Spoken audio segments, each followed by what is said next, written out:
Chapter 674. Qin Fian looked at the bad cards in Qin Rongfang's hand and asked Jiang Liqing, "Uncle, my grandpa lied to you. He doesn't have a 2 in his hand. You're definitely going to win." Qin Rongfang slammed the table and suddenly stood up, raising his hand as if he was going to hit him. Qin Fian jumped back and laughed at Qin Rongfang. "Let me tell you, don't think that everything is within your calculations. Don't you know that there's a creature in this world called a mole?" Qin Fian was also at his wits' end because of this bunch of unscrupulous old men. He talked about serious matters with them, and they talked about cards with him. He talked about cards with them, and they talked about it in a serious manner, making insinuations that were very profound. Sure enough, Qin Rongfang raised his head and harumphed at Qin Fian. His aura rose sharply as he said, "You still don't know that there's a way to win in this world called cheating. If I want to win, who dares to make me lose?" The others burst into laughter. F***ck.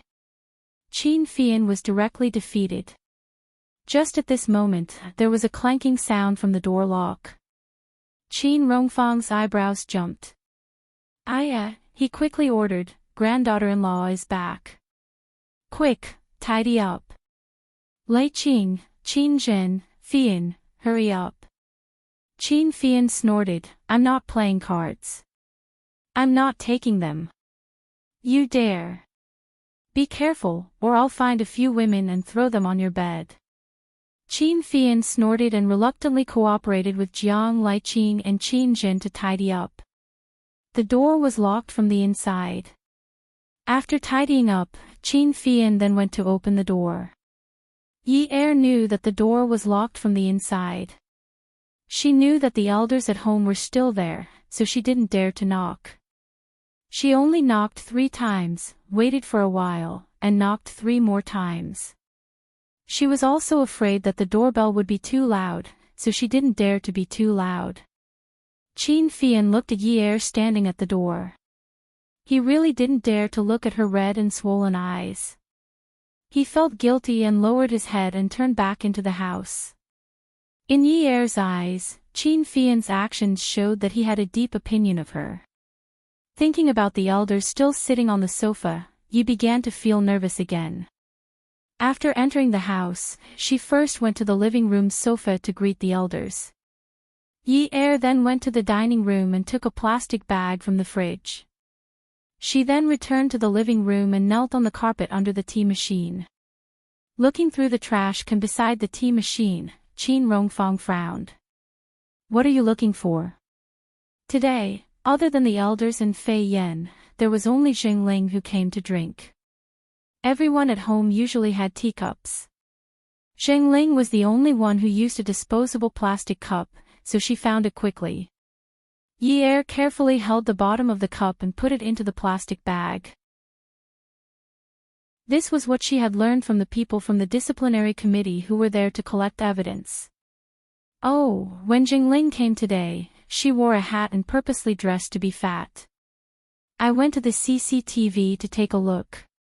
It can't be proven that she sent the fruit basket, but I poured her some water. She drank it too. I don't know if this can be used to find fingerprints and DNA. Although there aren't many clues, I still want to try. Qin Rongfang watched as Yi Er lowered her head and knelt on the ground to tie a knot in the plastic bag. The corner of his mouth twitched, and his voice was filled with displeasure. He asked again, "This is the method you thought of?" Yi Er did not stand up, but knelt straighter. She was not as afraid as before.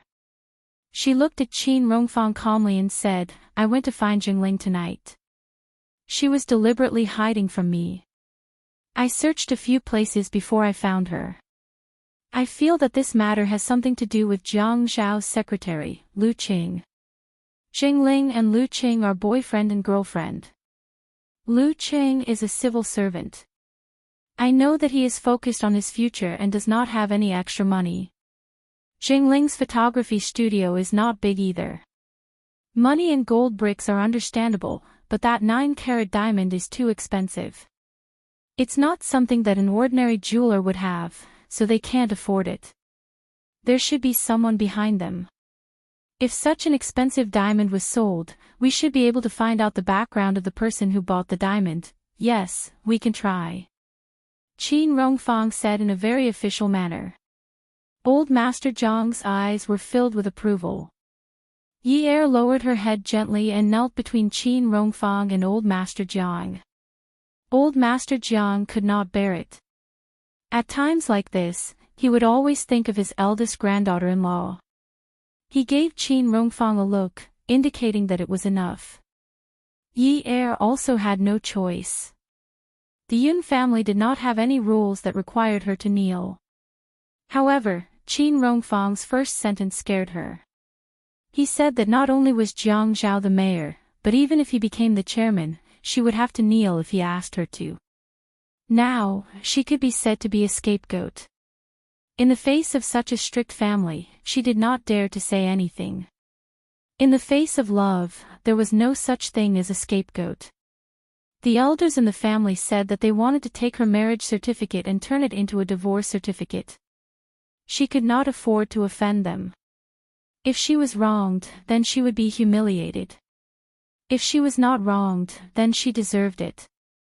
So, she deserved it. It was all her fault. Just when old Master Jiang thought Yi Er was going to cry again, Yi Er raised her head and looked at the elders with a smile. Grandpa, Dad, Mum, are you hungry? Shall I cook some supper for you? Qin Fian touched his forehead. This was simply a wolf's den. Little Red Riding Hood had fallen into the wolf's den pitifully. Look at how she was bullied. This was similar to the old society's abuse of indentured servants. Look at the little girl's pitiful face. Oh, please don't let brother know that his wife is about to become a servant. Qin Rongfang sat until now and was indeed a little hungry. But when he thought about how he had to act in front of his granddaughter-in-law today, he deliberately pretended to be pretentious. It's hard to get old and thin. There's no need for supper. Old Master Jiang coughed heavily and glared at Qin Rongfang. When he slowly turned to look at Yi Er, he said, there's no need for supper. A small bowl per person is enough. Remember not to eat too greasy. Old people can't eat too greasy. Pfft. Qin Fian turned his back. He had better grind the coffee himself. A bunch of shameless old men. Yi Er quickly stood up and looked at Qin Jin. Mum, what about you? I'm not picky. What about Dad? I'm not picky either. Qin Fian had just scolded that group of shameless old men in his heart. At this time, he also interrupted. Hey, sister-in-law, I'm not picky either. There was evidence of Jiang Zhao's bribery. If there was no evidence to prove his innocence, the investigation would continue. Within the legal time frame, Jiang Zhao could not contact anyone outside.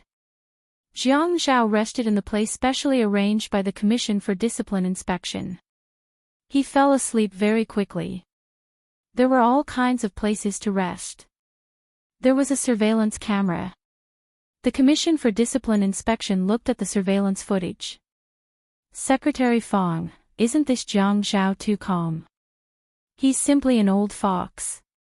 Secretary Fong of the Commission for Discipline Inspection placed his hands on the table and looked at the screen. He said to the staff earnestly, don't look at our comrades with colored glasses. Calmness is a quality that our team needs. But he's resisting the investigation. The staff was very dissatisfied with the results of the questioning during the day. Jiang Zhao was a green bean that did not move at all. There was no way to deal with him. You can't say that. Maybe Comrade Jiang Zhao only knows so much about the situation. He's just telling the truth. Secretary Fong hoped from the bottom of his heart that Jiang Zhao was wronged. In this way, he could be at ease. However, he was also very worried that the scales in his heart would be tilted because of this. Therefore, he only watched the case and did not directly participate in it. The staff sneered contemptuously. If a person like Jiang Zhao is pulled out of corruption, who knows how dirty his background is? It's all because his family is powerful. Otherwise, what ability can he have? In fact, this was the deep-rooted hatred of the rich and handsome man that she had for him. Secretary Fong raised his hand and pressed on the screen. He glanced at the quiet scene on the screen and stood up straight. He patted the staff member on the shoulder. He sighed softly. "Comrade, you have to believe in the party spirit that our comrade has. Jiang Zhao's political achievements over the years are obvious to all. Many years ago, when he was still the director of the Planning Bureau, he proposed that investors should not bring in factories that pollute the environment. The factories in the urban areas should be moved out, and the suburbs should be built and developed into tourism as urban planning. At that time, economic interests were more important than anything else. How many people opposed it? But now, when the surrounding cities are troubled by these problems, our Haiqing's problems have almost been straightened out. This is only one of the problems. Putting aside the matter of the bribery now, let's just talk about the problem of Jiang Zhao's ability. You can't judge Comrade Jiang Zhao with colored glasses just because he has reached such a high position at such a young age. His ability is worthy of his current position. If you don't believe me, you can compare these people you know and make a list." Secretary Fong, "I didn't." The staff was a little embarrassed. He really couldn't compare. "Comrade, when we work for the Commission for Discipline Inspection, we have to judge things as they are. Don't be too emotional. Don't judge a person based on personal feelings, understand?" Jingling curled up on the ground and trembled. No matter how Lu Qing tried to persuade her, it was useless. She kept repeating, "Am I going to jail? Am I going to jail?" Lu Qing squatted by the side and put his arm around Jingling's shoulder. He patted her gently. "No, don't think too much. Yi Er said that she won't let me off. Yi Er said that she won't let Jiang Zhao be wronged. Lu Qing, I shouldn't have gone. I've already said that it's useless. Yi Er won't get a divorce. Lu Qing, why do you think? Why did that person want Yi Er and Jiang Zhao to get a divorce? What good does it do for him? Lu Qing, what should we do? If Jiang Zhao is acquitted and released, will it harm you?" Lu Qing. Zhengling was suddenly shocked. She grabbed Lu Cheng's hand and said anxiously, "Yi Er said that she wants to take the cup for testing to prove that I went to her house. If she sues me for framing her, I might as well insist that I bribed her. Anyway, I'm done for. If I bribed her, Jiang Zhao really did bribe her. If he's guilty, he can't get out and can't take revenge on you." Beauty novel, Hongcha 866.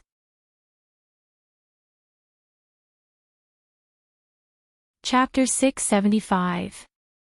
Lu Qing scolded, "What nonsense are you thinking? Don't spout nonsense. Boo-hoo.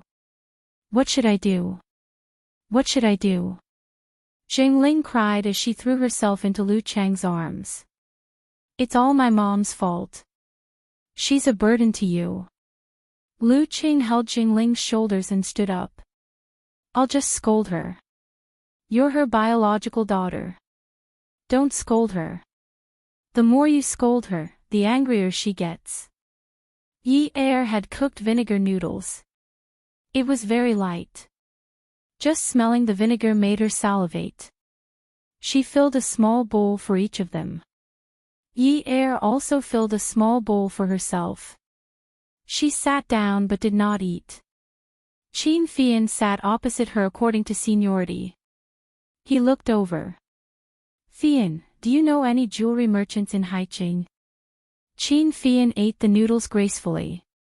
He chewed slowly until there was no more food in his mouth. "I have a product launch at the provincial swimming pool tomorrow morning. It should be over in an hour. I'll come and pick you up at 10. Yi Er nodded.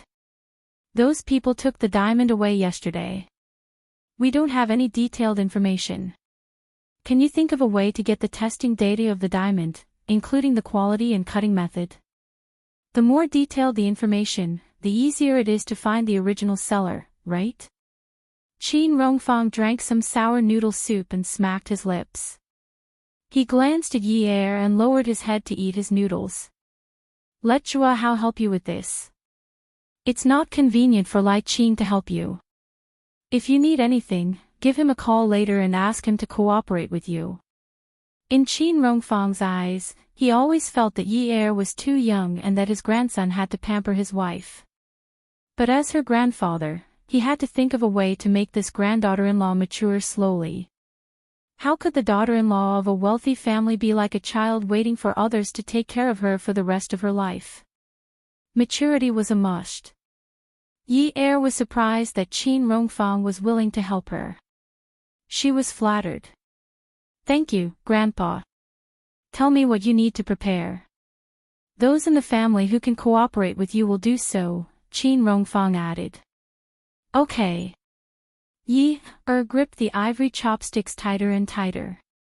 At the long table, everyone was engrossed in eating and seemed to be ignoring her. However, she clearly felt a different kind of atmosphere. There was a warm and moist feeling surging in her heart.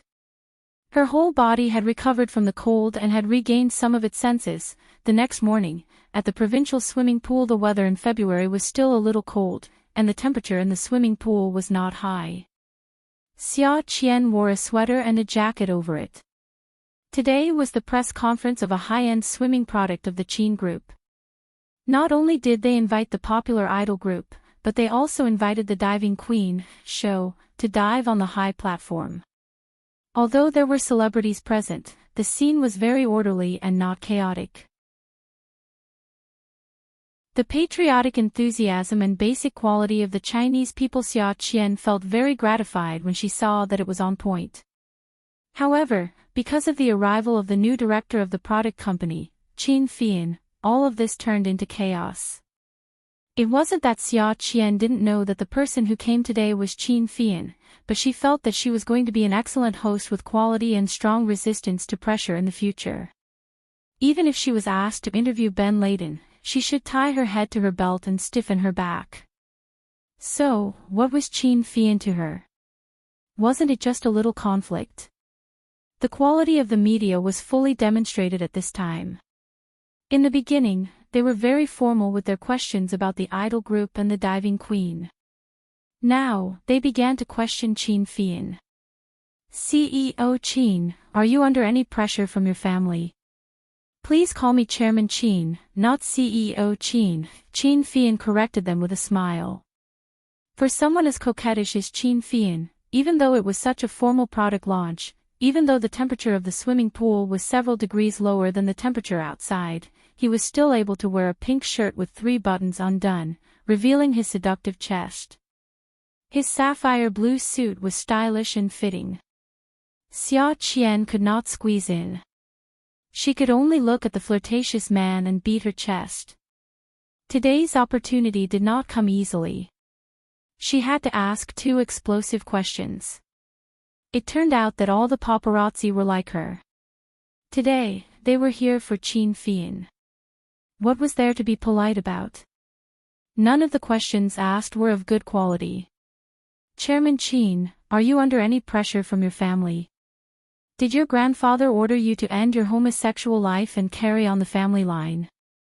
This was what everyone wanted to know. Xia Qian jumped up. As she landed, the pear blossom portrait of Bo Dandelion danced in the air. She waved her hand and held the microphone. Chairman Qin, Chairman Qin. She had just shouted when she was drowned out, so she jumped up and shouted again. May I ask if you are the top or bottom? Wow! There was an uproar. The smile on Qin Fian's face did not change for a moment. He was as devilish as he could be. He adjusted the glasses on the bridge of his nose. But in his heart, he thought, this damned woman is haunting me. Actually, I think it's better to let everyone think about this question. In this way, you can have many issues to write about. It's not easy to make money, right? Suddenly, a little girl rushed up. Fian, Fian, even if you only like men, I will still silently like you. Because of this girl, the chaos alarm went off again. In the midst of the shoving, the girl screamed, "Oh!" I touched Fian's chest. It's so good. It's so firm. Pia. A slap to the ear. But because the scene was in a mess, no one knew who hit her. The girl roared, "Who hit me?" The chaos continued to heat up. The crowd unknowingly squeezed Qin Fian and Xia Qian together. That girl still wanted to find Qin Fian. When someone tried to stop her, someone else tried to push her. As a result, Qin Fian and Xia Qian's positions were pushed further and further back. They retreated to the edge of the pool, which was convenient for diving. Not far to the right was the springboard. Qin Fian, whom Xia Qian had been looking for, was actually beside her. She immediately asked excitedly, "Qin Fian, are you a top or a bottom? Tell me, I won't tell anyone." Qin Fian rolled his eyes at Xia Qian. Really, really? I won't tell you or anyone else." Xia Qian pulled Qin Fian's clothes. Qin Fian pushed Xia Qian away in disgust. Xia Qian raised her arms to keep her balance, but it was useless. Just as she felt that she was going to fall off the stage, she grabbed the hem of Qin Fian's flashy suit. Qin Fian usually loved to exercise. At this critical moment, he raised his arm and grabbed the edge of the pool. His clothes were being held by someone and it was very uncomfortable. He hated this woman. Xia Qian raised her head and smiled at Qin Fian, hoping that he could be the hero and save the beauty. But when she saw the man above her holding the edge of the stage with one hand and unbuttoning his suit with the other, she immediately panicked. What did this man mean? Did he think that she was too heavy? He wanted to throw her down. Hey! Qin Fian, aren't you going to be the hero and save the beauty? Qin Fian sneered at the beauty. You're beautiful. With your body that's like a concrete slab. Xia Qian was stunned. This damn man, how dare he insult her? Qin Fian's arm strength was excellent, at least Xia Qian thought so. If anyone else had slipped, they would have fallen off the stage. But it was too noisy on the stage. The voices above had already drowned out her cries for help. Because everyone wanted to see the celebrity and Qin Fian cut the ribbon, there was no one below the stage. And it happened in such a short time, so it didn't attract anyone's attention. Just as Qin Fian took off his suit, Xia Qian quickly grabbed onto Qin Fian's pants. It wasn't summer now. She didn't want to fall and become a drowned rat. Take it off if you dare. Take off your pants if you dare. She didn't believe it. Xia Qian tightened her grip and hugged onto Qin Fian's legs. But when Xia Qian heard the sound of a belt being unbuckled, she went crazy. Hey! Qin Fian. Do you have any shame? You want to take off your pants in front of a woman? The man above her chuckled. You don't have to look. You'll be in the headlines. You'll be in the headlines. It's a good thing to increase exposure. Qin Fian continued to hold on to the edge of the stage with one hand and unbuckled his belt with the other. Qin Fian. I'm a bastard. Do you have any integrity? Ha! Qin Fian lowered his head. He changed his charming smile into a gentlemanly one and said very seriously, integrity. Hee, miss, I'm sorry. My integrity is broken, all over the ground. Ha! Qin Fian. You'll die a horrible death. I curse you that you can't get hard when you're on top and explode when you're on the receiving end. Xia Qian roared. This man wanted to take off his pants in front of everyone. When they fell into the water, all the cameras would focus on him and no one would care about her. She didn't bring any dry clothes. The February wind was still cold. Once she left the swimming pool, wouldn't she freeze to death? It was true that a man was beautiful and seductive, but it was wrong for him to wander around with his electric eyes and cause a commotion when he was gay. It was not wrong for a man to be refined and cultured, but it was wrong for him to wear a pair of glasses without lenses to pretend to be refined. It was not wrong for a man to have no integrity, but to have no integrity in front of a woman and admit that he had no integrity, it was a big mistake. Xia Qian felt that Qin Fian was smearing the reputation of the Qin family's ancestors by doing such an immoral thing. However, Qin Fian had smeared the reputation of the Qin family many times, so it shouldn't be that big of a difference, right? Just as Xia Qian saw that the pants were about to fall off, she used the physical strength that she had gained through training every day to push herself up and tugged on the man's underwear. "You're not afraid of embarrassing yourself? Fine. I'll make you lose it more thoroughly." Yi Er looked at the clock on the wall and felt that time was passing very slowly. She remembered that Qin Fian said that there was a press conference at the provincial swimming pool. She might as well go and look for him herself. That way, she could save some time. Hence, she picked up her handbag and picked up her phone to call Qin Fian. No one answered, so she sent a message. "Fian, I'm going to look for you now. When you receive this message, wait for me over there. That way, we can save some time. Wait for me. Come and see." Xinwu 799. Chapter 676. Yi Er drove to the provincial swimming pool and called Qin Fian's cell phone again, but there was still no answer. She found a parking spot on the side of the road and parked her car. The old man who collected parking fees brought over a timer and recorded the license plate number. Yi Er took the time slip and put it in her handbag. Then she walked over to the provincial swimming pool. At this time, the noise by the pool under the high platform of the swimming pool was still going on. It didn't take Yi Er much effort to find Qin Fian. As long as she asked a little, she would know what had happened just now. The general story was that Qin Fian was molested by a young reporter named Xia Qian, who tried to take his underwear.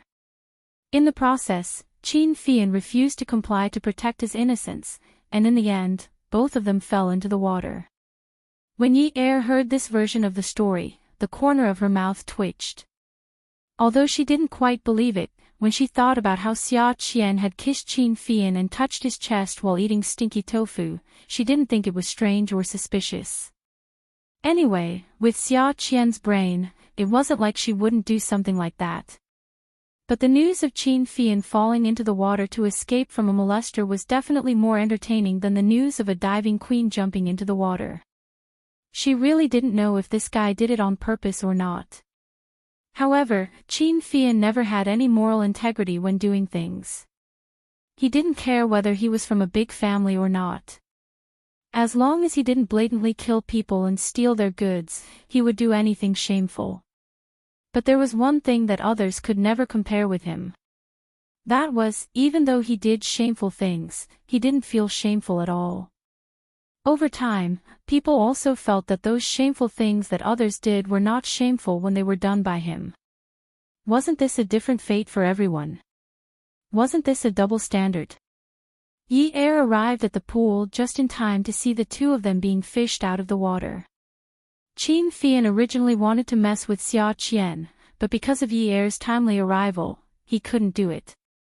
So, when Yi Er called Xiaoye to ask her to send some clothes to Xia Qian, Qin Fian could only grit his teeth and bear with it. Many reporters wanted to take a picture of Qin Fian in his underwear, but the victim, who was wrapped in a large scarf as soon as he came ashore, only gave the crowd a tolerant smile. "The press conference will be postponed for 15 minutes. Sorry, although I am the victim, I hope everyone will not pursue the matter too much. I think she was just impulsive." Xia Qian spat out the blood and wiped the water stains on her face. It was unclear whether she was trembling from anger or cold. She raised her hand and pointed at Qin Fian. Qin Fian, what nonsense are you talking about? It's clearly you. You're shameless. He didn't save her. Shameless. I'm shameless. What? Ha, I'm shameless. Did I do that to you? Shall I undress you and take off your pants? Qin Fian's face showed an unreasonable expression as if he couldn't bear it anymore, accompanied by a cold sneer. How dare you? You're saying I'm shameless. You're fully dressed, and you're saying I'm shameless. Everyone in Haiqing knows I'm not interested in women, and you're saying I'm shameless to you.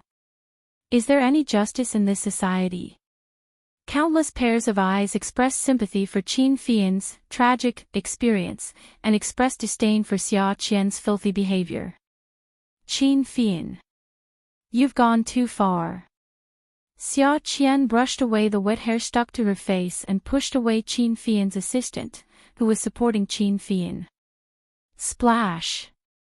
Qin Fian fell into the water again. This time, Xia Qian jumped into the water faster than the rescuers. She pulled away Qin Fian's towel and shouted loudly, Qin Fian's underwear belongs to CK. Sexy little feet and a perky butt. It feels good. The cameras flashed wildly. 2 hours later, Yi Er was driving while Qin Fian was sleeping in the back seat, feeling tired. Yi Er looked at the rearview mirror. Fian. What? Qin Fian mumbled, sounding a little aggrieved. Yi Er was startled. She also knew that Xia Qian had gone overboard today. Qin Fian had always hated being touched by women. She had only heard about it before, but after they became family, she understood that it was indeed so. Other than his family, Qin Fian kept a distance from women. Today, he was molested by Xia Qian, and she even spoke up for Xia Qian. Qin Fian wanted to take revenge but couldn't. He must have been traumatized. Yi Er listened to Qin Fian's aggrieved voice and felt a little guilty. Qian is still young. Forgive her. She's a little dumb, don't you know that? Why are you mentioning her? Qin Fian was originally leaning his long body towards the driver's seat. At this moment, he turned around angrily and faced the back seat. If you mention her again, I'll tell you to stop the car immediately. I want to go back and skin her alive. Okay, young Master Yen. Ancestor, I won't mention her anymore, okay? Why are you so angry? Yi Er really didn't want to mention her anymore. Qin Fian didn't have much time to be angry, so it was better not to provoke him. Humph. Qin Fian had already changed out of his clothes. He didn't look as flashy as he did in the morning. At this moment, he was wearing a black suit and trousers, which perfectly reflected his mood. He touched his empty wrist. He had given the watch to his secretary to absorb water again. This time, it got wet again. He really wanted to chop that wretched woman up. This time, the watch got wet again. He didn't know if it could be repaired properly this time. The car drove to the entrance of the military zone. Zhua Hao stood there, looking dashing and handsome in his military uniform. When he saw Yi Er's car driving over, he took a few steps forward. When the car stopped, he stopped as well. Yi Er rolled down the car window. Zhua Hao passed the bag in his hand to Yi Er and bent over. Sister-in-law, this is the specific information about the diamond. The quality and cutting quality are all of the best quality. It's much more expensive than the average diamond. I'm afraid that the average jeweler wouldn't order this kind of product. Even the big jewelers wouldn't have it on hand at all times. If this kind of diamond isn't readily available in Haiqing, it would take a long time to order. Based on the time, if this diamond, Haozi, let's talk in the car. Yi Er supported her chin and gestured for Zhua Hao to sit in the front passenger seat. Her grandfather said that she could ask her family to cooperate with her. Yi Er knew that she was not experienced enough and did not know much about professional knowledge. Xue Hao and the rest were older than her and had more experience in society. Furthermore, Xue Hao had been in the army for a long time. Jiang Zhao always said that Xue Hao was a talented general. He was calm, courageous, and meticulous. At this time, she needed a calm and meticulous person to help her. Xue Hao's military uniform would be very useful. If she brought along Qin Fian and Xue Hao, it would represent the Qin family's power in many areas. Even if others did not give face to her, who was the wife of the mayor, they would still give face to Xue Hao and Qin Fian, who had a bright future. When they saw Xue Hao, they would think of another person who was closely related to Jiang Zhao. That was her father-in-law, Jiang Liqing. Her grandfather said that it was not suitable for her father-in-law to appear. She could understand. If he didn't appear, it would attract gossip. But her grandfather hinted that she could ask Xue Hao for help. That means Xue Hao could go with her. Xue Hao paused for a second and agreed.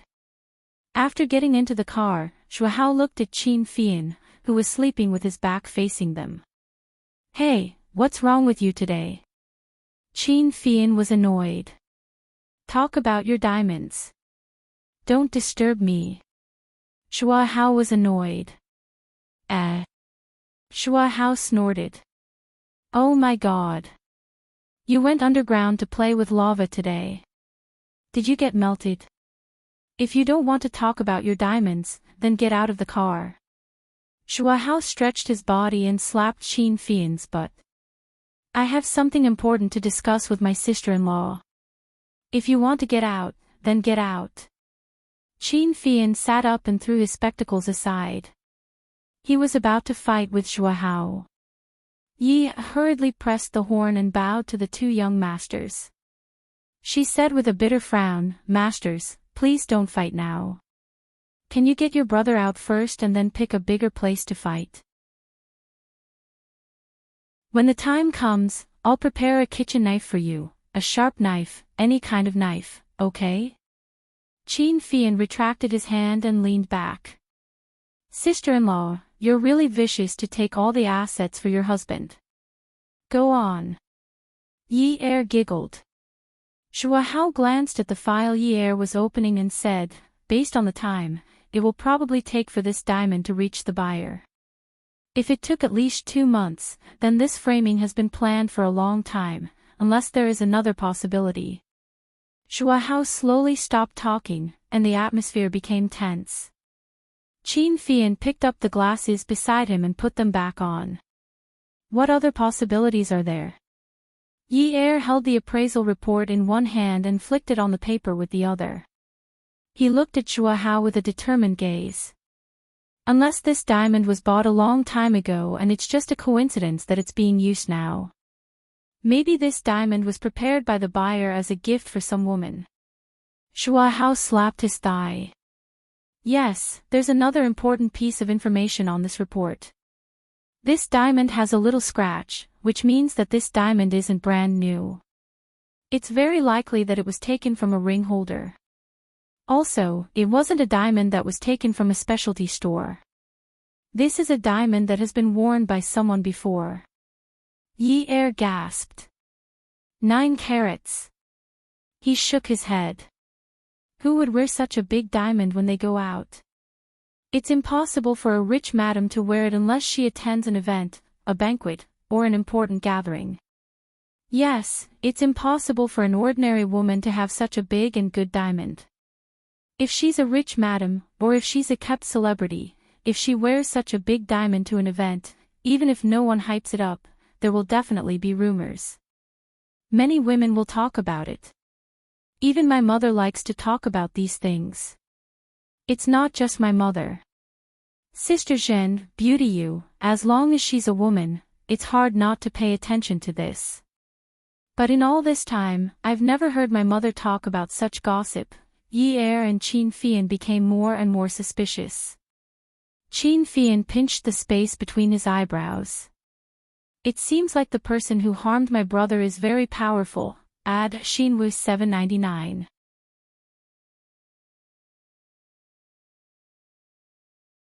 Chapter 677. Yi Er did not start the car. He waved the results in his hand. Could it be Ouyangxing? Impossible. Impossible. Qin Fian and Zhua Hao said at the same time. Yi Er twitched his lips. Am I too simple-minded? Ouyangxing wants to marry Ouyang Yan to my brother. But if my brother is ruined, it will be meaningless to them. Furthermore, Ouyangxing is asking my grandfather to transfer funds to him. Even if he wants to touch my brother, he will need to wait for some time. Qin Fian analyzed. Yi Er frowned and sighed. Where are we going now? Qin Fian leaned back in his chair. We do not know much about diamonds.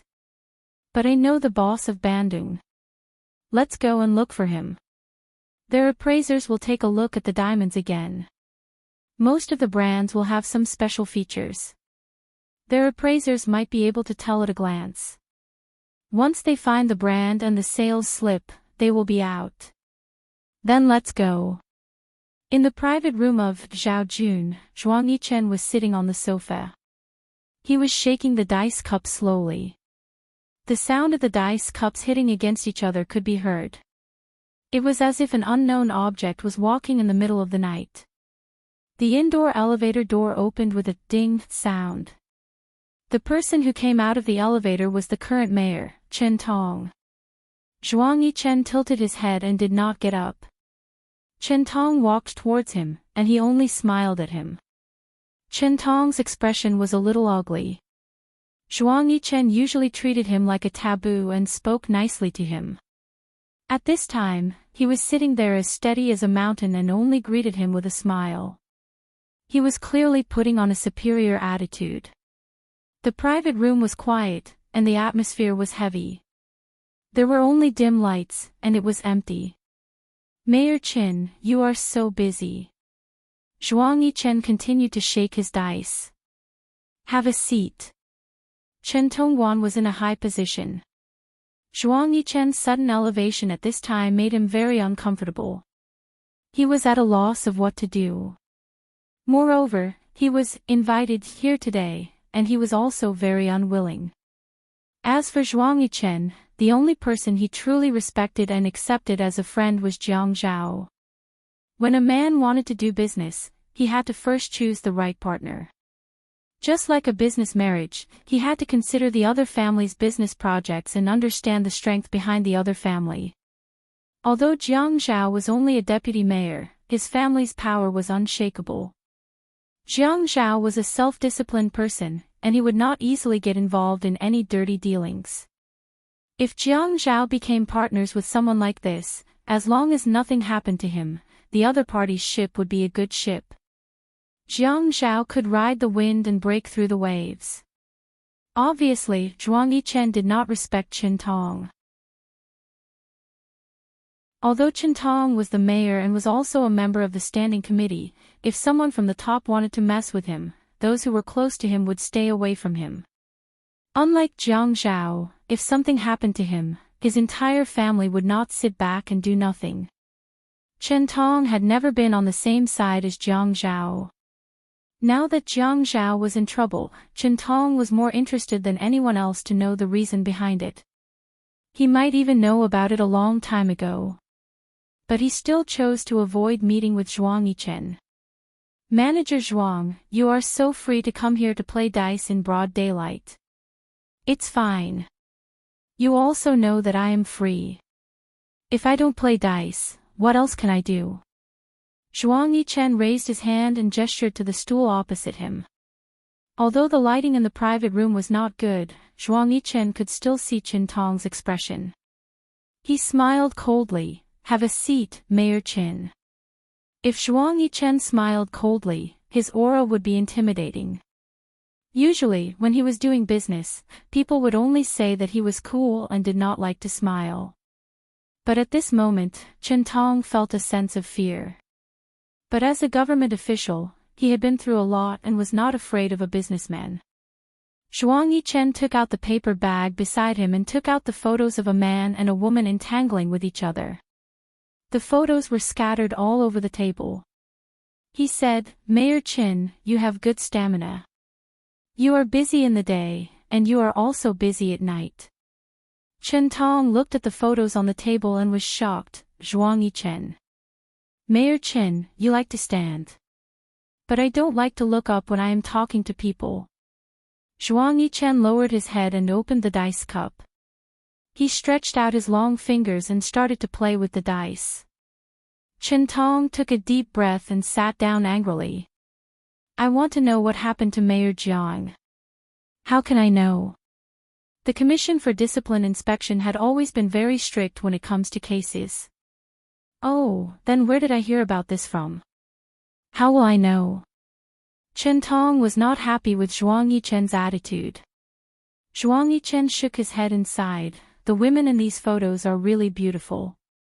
This little Monroe's real name is Chen Lu. She is 22 years old and is from High City's Jing County. Her parents are farmers, and when the government was building a highway, her house was demolished. She had received a sum of compensation for the demolition, but it was not enough to buy a villa in high city suburbs. So, she could only look for Mayor Qin. Chen Tong was also someone who thought he was good at dealing with government officials. But at this moment, he was shocked. This was not just a matter of style. He was the one who paid for Chen Lu's villa in the suburbs. How can a mayor like him suddenly take out so much money to buy a villa? There must be corruption involved. The person in charge of investigating Jiang Zhao's case is Secretary Zhang from the Commission for Discipline Inspection. I received news that someone had reported Jiang Zhao for accepting bribes. Zhuang Yichen interrupted, "I know all about this. But I want to know the details. For example, behind the scenes. The people Jiang Zhao had offended are not his political opponents. They are the tycoons of High City." Because Chen Tong did not want to say more. "Just say it. Don't hide the truth. Your future is much more important than the other tycoons. After all, if I spread these photos and find the witnesses, you will die faster. But if you tell me what I want to know, I can even help others if they want to harm you." If Chen Tong still did not know that Zhuang Yichen and Jiang Zhao were in cahoots, he would be too stupid. Sometimes, it was very irrational to not be on the same side. Now that there was such a big threat in front of him, and it would not be less than Jiang Zhao's case, he had to consider changing his direction. He could only choose the lesser of two evils. He could only go along with Zhuang Yichen's idea and said, "That person had approached me. He wanted me to help in this matter. It would be best if Jiang Zhao could not get out of trouble. If Jiang Zhao could not get out of trouble, it would be good for me." Zhuang Yichen smiled and looked at Chen Tong. "I am not interested in how you are going to deal with Jiang Zhao. I just want to know which tycoon is behind this." "This?" Chen Tong swallowed his saliva. "I can't say." "Did you receive benefits?" "No." Zhuang Yichen laughed loudly. "Ha, it's normal to receive benefits. In this economic society, receiving benefits is also to make things easier. I have never rejected receiving benefits and giving benefits." Zhuang Yichen paused and looked at Chen Tong with a meaningful smile. Chen Tong licked his lips. If he still dares to accept benefits from Zhuang Yichen, then he would be an idiot. This person was the type of person who would swallow people whole. If he was not confident, he would not threaten him so confidently. Zhuang Yichen said, "Mayor Qin, in our society, there are no eternal friends or eternal enemies. That tycoon might be your friend yesterday, but after a while, he will become your enemy. Do you think the Jiang and Qin families are pushovers?" It was fine if the truth could not be uncovered. But it was impossible for the truth to not be uncovered. The girl who gave Mrs. Jiang the gift was Xingling. She was Mrs. Jiang's classmate, and Mrs. Jiang had helped her a lot. It was easy for people to do stupid things when they are confused. But what if she regrets her actions one day and confesses? What will happen to the grasshopper on the rope? If Mayor Chen does not get rid of this rope as soon as possible, the Jiang and Qin families might throw this rope into the fire and burn it to ashes. What should we do then? Chen Tong's line of reasoning was broken by Zhuang Yichen, but he still stood his ground. As a government official, how can he achieve great things if he gives in when he is threatened? Also, if that family was exposed, he would also be exposed. There are too many implications. Zhuang Yichen nodded in agreement. Mayor Chen was right. But the Qin family was the most powerful family in Haiqing, and no one knew which family had the guts to do this. Everyone knew that old Master Qin doted on his grandson as if he was his direct grandson. Old Master Qin had publicly announced that other than his direct grandson, his other two grandsons would also get to enjoy his inheritance. Think about it, which wealthy family in Haiqing would treat their grandsons as if they were their direct grandsons? Jiang Zhao and Zhua Hao are exceptions. I am afraid that Jiang Zhao had suffered a lot this time. But he is not afraid of suffering. The Jiang family has always been strict, and he has been suffering since he was young. But I am afraid that the Jiang and Qin families will not be willing to accept this injustice. Now I am very interested to see which wealthy family Mayor Chen is relying on. How are they going to fight with the Jiang and Qin families? A wealthy family with such a big red door. In the entire eastern region, the Jiang and Qin families and the Jiang and Wen families are the most powerful families. In Jiangzhou, no one dares to touch Jiang Zhao, Jiang Feng, and Jiang Ji. Do you think that in Haiqing, there is someone who dares to touch Jiang Zhao? Chen Tong's psychological defense was completely broken. He asked in a deep voice, "How are you going to protect me?" Zhuang Yichen suddenly understood and smiled.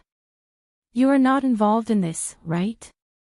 "Yes, I am not involved." "That's good. How can a mayor who is not involved in anything be implicated?" Although Chen Tong did not dare to trust Zhuang Yichen anymore, Zhuang Yichen's words were like a sharp knife that cut open the rotten corpse inch by inch and scraped out the bones. His purpose was to see the bloody and cruel consequences. He could not afford to lose. In the past, he wanted to suppress Jiang Zhao. But after Zhuang Yichen reminded him, he finally gave up that dream. He sighed. "Shi Chang. Come and see." Hongcha 866.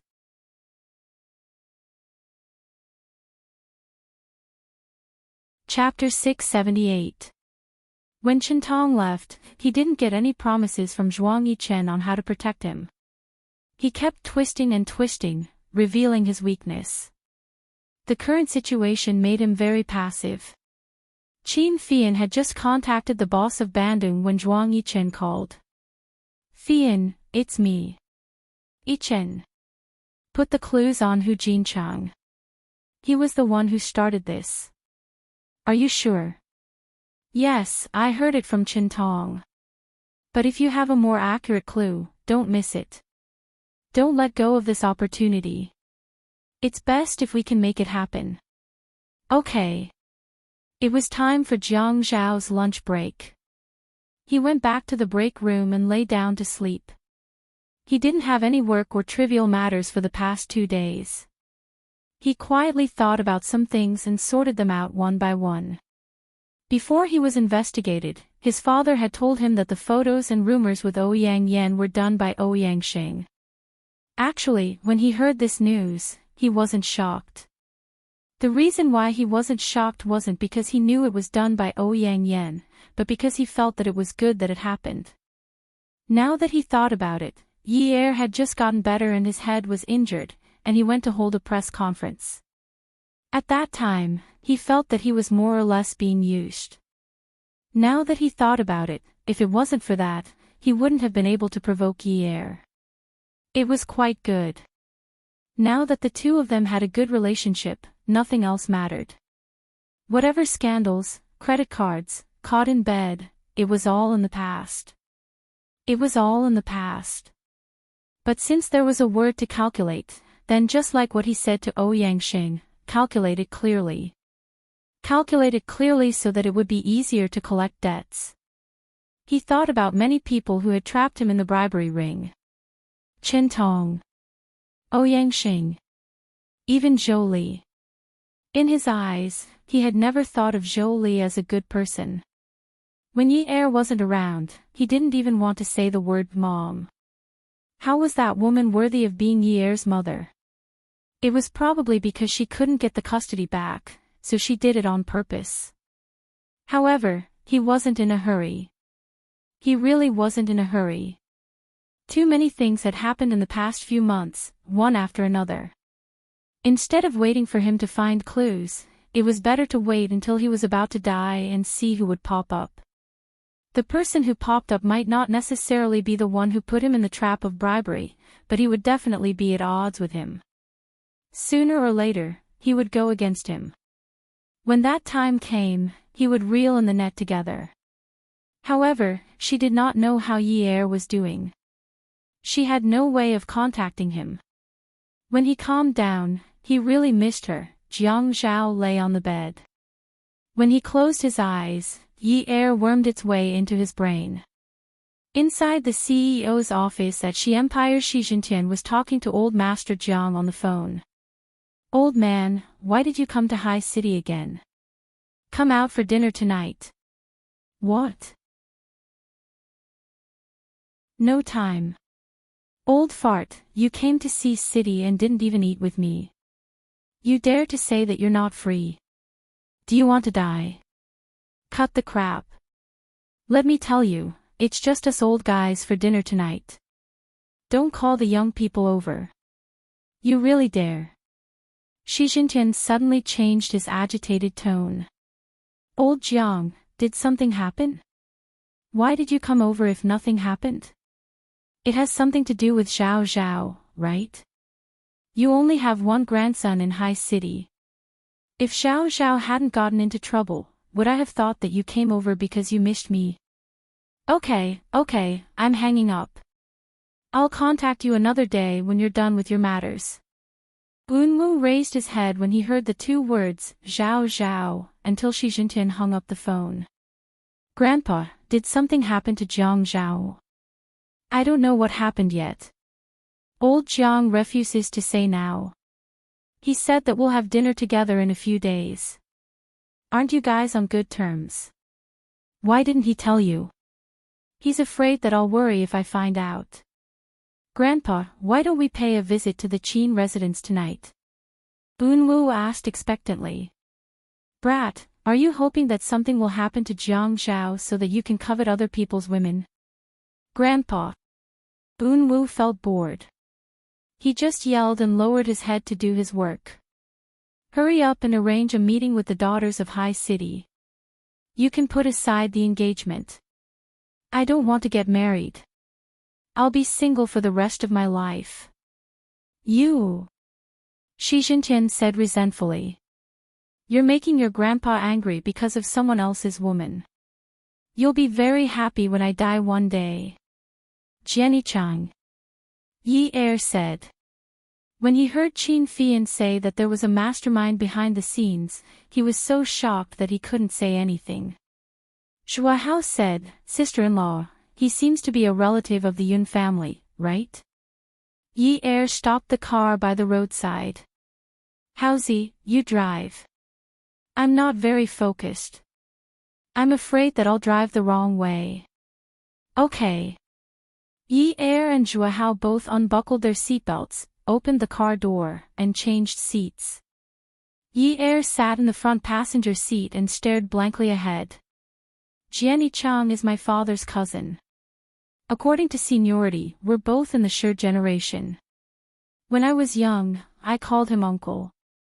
Qin Fian sat in the back seat and asked with interest, but if he's really the mastermind behind this, why? Yi Er pursed his lips. He can't have children anymore and doesn't have any children. He's trying to get custody of Si Jia. Zhua Hao was surprised. How could he want custody of Si Jie? Si Jie has an older sister and a father. It can't be his turn, right? Yi Er leaned his head against the pillow and felt a little weak. But if my father is in jail and I don't have a good income, Jiani Chang is Si Jie's uncle and Zhou Yan is Si Jie's aunt. Do you think it'll be difficult to get custody of Si Jie? Shua Hao nodded. So, right now, my brother is the biggest stumbling block. Because of my brother's ability, he can't snatch Si Jie's custody rights, but once my brother collapses, no one will dare to take responsibility for Uncle Yun's matters. Then, when the time comes, he'll have a greater chance of winning. Yi Er knew that Shua Hao's analysis was right. Many things overlapped. Ever since Zhou Li came to ask for custody, Zhou Yan, who represented Jiani Chang, never appeared again. Was it a coincidence? Or was it that the few of them had something to do with each other? He had really become a huge burden. The intertwined roots were all because of his family, which had caused Jiang Zhao to become like this. Yi Er felt like there were thorns in his heart. When he breathed, his organs would not touch the thorns in his heart. It was very painful. Sister-in-law, don't you think there's something very strange? Qin Fian asked as he wiped the rims of his glasses with a handkerchief. Yi Er came back to his senses and tilted his head. His voice was behind him, but he did not turn around. What? Qin Fian lowered his head and wiped the rims of his glasses. His eyes were bright and full of wisdom. When the corners of his mouth curled up, there was a slight hint of mockery. Jiani Chang and Si Jie don't have much of a relationship. Just because they're cousins, he wants Si Jie's custody at all costs. You have to know that Si Jie is no longer a baby. It's impossible to dig out the memories of a 10-year-old child. We still have the beautiful and painful memories of our childhood. If this battle is fought on a grand scale, won't it leave a scar on Si Jie's heart? And from an emotional point of view, how could Si Jie be willing to follow his uncle and not his older sister? Even if Jiani Chang wins the lawsuit, would Si Jie be a good son? If that's the case, wouldn't he be raising a tiger and inviting calamity? Even if he can't have children, he can find a hospital or an orphanage and adopt a healthy baby boy. It won't be a big problem at all. Wouldn't it be better to have a baby who doesn't have the memories of his childhood? The thought that Yi Er didn't want to face in his heart circled around in his mind again. He suddenly realized that his family was becoming uglier and uglier in front of outsiders. If that was really the case, what would Jiang Zhao think of him? What would he think of Si Jie? What would he think of Dad? Yi Er's eyes became blurry with tears. He calmed himself down and said after a while, I don't know what he's thinking either. Sister-in-law, I think we shouldn't look for Jiani Chang now. We should look for your mother. Why? Yi Er suddenly turned around and looked at Qin Fian in the back seat in surprise. Qin Fian put the frame back on his face and smiled faintly. The first thing we need to do now is to find out the owner of this diamond. I think your mother might know. Like Hausi said, women love these things. It's in their nature. Maybe she knows some gossip. Qin Fian didn't dare to be sure of his thoughts, but it was really unbelievable that Jiani Chang was willing to go against the Jiang and Qin families at all costs. It should be known that even if Ouyang Xing hated Jiang Zhao to the core, he wouldn't dare to be so heavy-handed in such a short period of time. Unless what? Unless Jiang Zhao destroyed Jiani Chang's interests above all else. Yi Er didn't want to prove it, but she couldn't give up any chance to save Jiang Zhao. For every second she avoided, Jiang Zhao would suffer for another second. At this moment, Yi Er was in pain. Qin Fian wanted to take her to prove a cruel fact, a fact that Si Jie was closely related to Jiani Chang. Maybe it wasn't the truth, she comforted herself. Maybe it was only because they were cousins with a little blood relation that Jiani Chang had that kind of hope. In the tea house, 4 people sat at a square table. Jolie was wearing a pair of big-toed glasses, but it still couldn't cover the bruises on her face. Yi-er deliberately didn't look. Qin Fian was a businessman. He could treat anything he sat down to talk about as business. Some business could be done in a roundabout way, while some business needed to be done directly. He stretched out his arm and put the photo and appraisal report in his hand in front of Jolie, who was sitting on his left. His smile was casual and devilish. "Aunt Jo, it took a lot of effort to take off such a beautiful diamond. It's 9 carats. If the diamond was lost, it wouldn't be as easy to find the ring." Jolie looked at the photo in front of her and was stunned. At this moment, she suddenly raised her head and looked at Qin Fian, who had a calm expression on his face. Her heart was beating so fast that it was as if she had heard a ghost in the quiet night. Her feet under the table trembled irregularly. Awesome novel, Hongcha 866.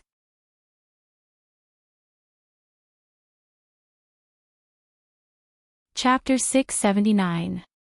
Although Yi-er avoided looking at Jolie's injury in detail, the tea house was made of wooden floors. Jolie's exquisite high heels landed on the floor. Because her feet were trembling nervously, the heels of her shoes bounced lightly on the wooden floor with messy, tap-tap-tap-tap sounds. The sound. Yi-er could not help but look over. He saw that Jolie's hand was already looking at the photo of the naked diamond. Her lips were trembling non-stop, but she did not speak. Yi-er closed his eyes again and listened to the sound of the guzheng strings echoing in the high-end tea house. But all of this was nothing compared to the sound of Jolie's heavy breathing that poured into his ears. "I don't know what you mean." Jolie threw the photo away as if throwing away a hot potato. "Is that so?" Xue Hao was wearing an intimidating military uniform. His fingertips were drawing circles on the edge of the cup as he asked leisurely, "Actually, I'm just curious. How could such a high-quality South African large-carat diamond be so neglected? What a pity. The scratches on it can't be cleaned up by going to a store for maintenance. Even if you sell it second-hand, it won't be worth the price it used to be." "What are you talking about? I don't understand at all." Jolie stood up. Xue Hao immediately stood up.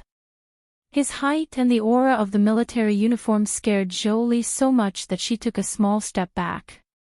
She knocked into the chair and immediately fell back down. "You don't understand. You ordered Jingling to send a fruit basket with stolen goods in it. You still say you don't understand. Do you want me to provide you with the history of this diamond from its birth to its end? How nice would it be if you sent 101-carat diamonds? It wouldn't be easy to investigate. Why do you have to send such a large amount and such a high-quality one? Don't you know that the rarer something is, the more valuable it is? Rare and expensive things are always easy to investigate. Do you understand?" Jolie was a little woman who had not experienced big things. When faced with threats and provocations, she quickly couldn't stand it. The reason she came out was that Yi-er said that he was willing to talk to her about Si Jie's custody. He said that now that something had happened at home, she would consider letting go of Si Jie's custody. Yuan Shichang was pressing hard. Of course, it would be best if Yi-er was willing to let go of the custody at this time. However, she never expected that he would not come to talk about custody, but to ask about the diamond. She still clearly remembered that Yuan Shichang had taken out the ring that he had given her. In the beginning, he had used a sharp knife to pry it open around the diamond holder. Later, he had even found a pair of sharp pliers to twist the diamond holder. He had been so wild and had even said that she did not deserve his gift.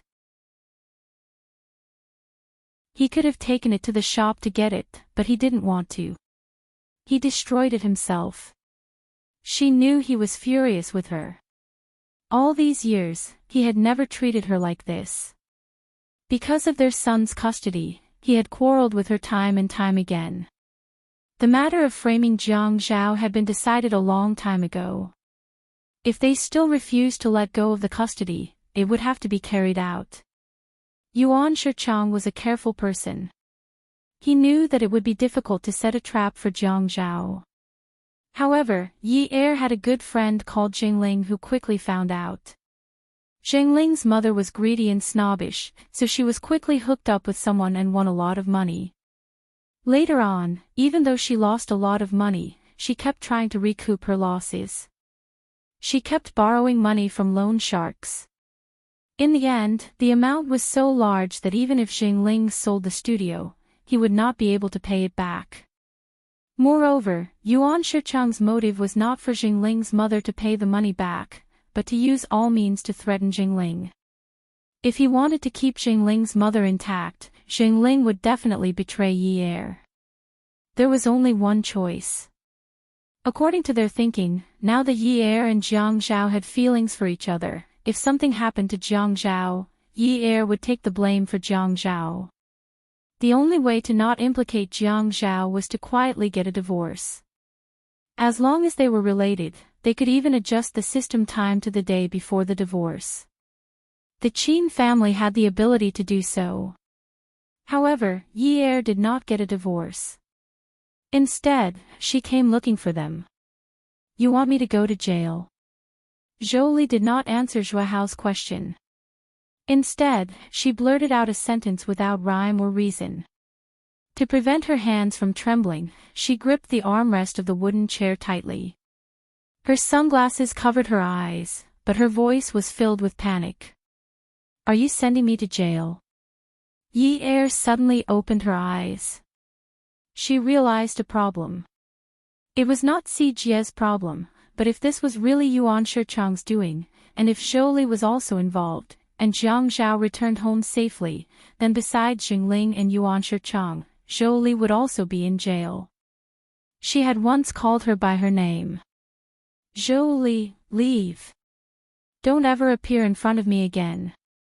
At that time, she really did not want to see this woman again. However, she had messed up her life and caused her father to be hospitalized and in a coma. She had a good life, but she did not want to live it. She just had to disturb her father's peace. Not wanting to see her forever did not mean that she wanted to send her to jail. It was fine as long as she lived a good life in another corner of the world. Jiang Zhao had once said angrily that such a mother was not worthy of being a mother. She also knew that such a mother was not worthy. But they had lived together for 17 years since they were young. There were too many memories that she could not let go of. If she could let go of them, she would not have cried so sadly when she said those words to Zhou Li outside her father's emergency room. "Zhou Li, I want to know what you used to threaten Jingling." Zhou Li heard Yi Er call her name in front of Zhua Hao and Qin Fian. Zhua Hao was slightly surprised, but Qin Fian did not seem surprised. Zhou Li sat up a little straighter and lowered her head. Her voice was soft and panicked. Her mother owes a huge amount of gambling money. Her photography studio and house have been foreclosed. All of her savings and Lu Cheng's money have been taken away. In order to save her mother's hands and feet, Yi Er bit her lip. No one could hear her crying. They only saw her face covered in tears. She did not speak. When she spoke, she sobbed. As Yi Er bit her lip, she felt that the taste on her tongue was no longer salty. She was angry. Qin Fian pulled out a tissue in a panic. He opened Yi Er's mouth and wiped the blood on her lips for her. "Sister-in-law, calm down." Yi Er stood up and stared at Zhou Li who was sitting down. She smiled sadly. Calm down. How can I calm down? How can there be mothers like you in this world? How can there be mothers like you? If it's not gambling, it's chaos. Why did you give birth to a child? Why did you give birth to a child? When you gave birth, why didn't you strangle the child to death? This was what Yi Er was thinking at this moment. She thought about why Zhou Li didn't just strangle her to death back then. In order to save her mother's hands and feet, Xingling chose to betray her friend. Even if her mother ruined her career and family beyond recognition, she could only be used by others. Because there was no time to think of a solution, there was no extra. She had so much time to think of a solution. Even Lu Cheng's money had been taken away.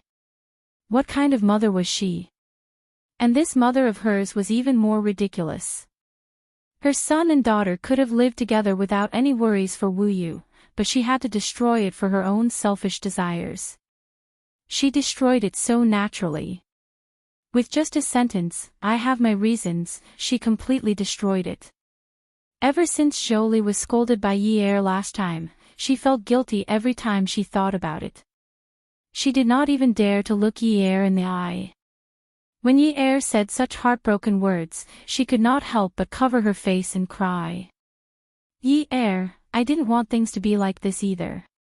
I've said so many times that I only want Si Jie's custody. I only want Si Jie's custody, but you refused to give it to me. If you had given up Si Jie's custody earlier, none of this would have happened. Are you blaming me?" Yi Er's smile was full of pain. Qin Fian kept rubbing tissue on Yi Er's face. Then he pressed down on her shoulders and asked her to sit down. Logically speaking, he and Zhuahao should stay away from such family matters, but he felt that Yi Er was family. Zhou Li's actions were not family. If a family member was bullied, what would they do? All he could do was to stay there in silence. "You should have told me earlier why you were so insistent on snatching Si Jie's custody. If you had told me clearly, I would have considered it. I would have tried to find a compromise to resolve this matter. But have you told me anything? You didn't. From the beginning to the end. You lied to me. You lied to me, and you still blame me. Other than saying that you have your reasons, what else did you say? You hid so many things from me. Who can you blame?" Yi Er's agitated voice became louder and louder. The originally quiet tea room suddenly became a tea house. Zhuahao immediately got up and asked the waiter to bring a screen to block the scene of the quarrel. He also instructed the second floor not to arrange for anyone to come up. Jolie was stunned for a moment. She immediately ran over to Yi Er, who was sitting opposite her. She grabbed Yi Er's hand and said, "Yi Er, tell Mommy. Tell Mommy. Do you want to send Mommy to jail because of Jiang Zhao? Do you want Mommy to go to jail?"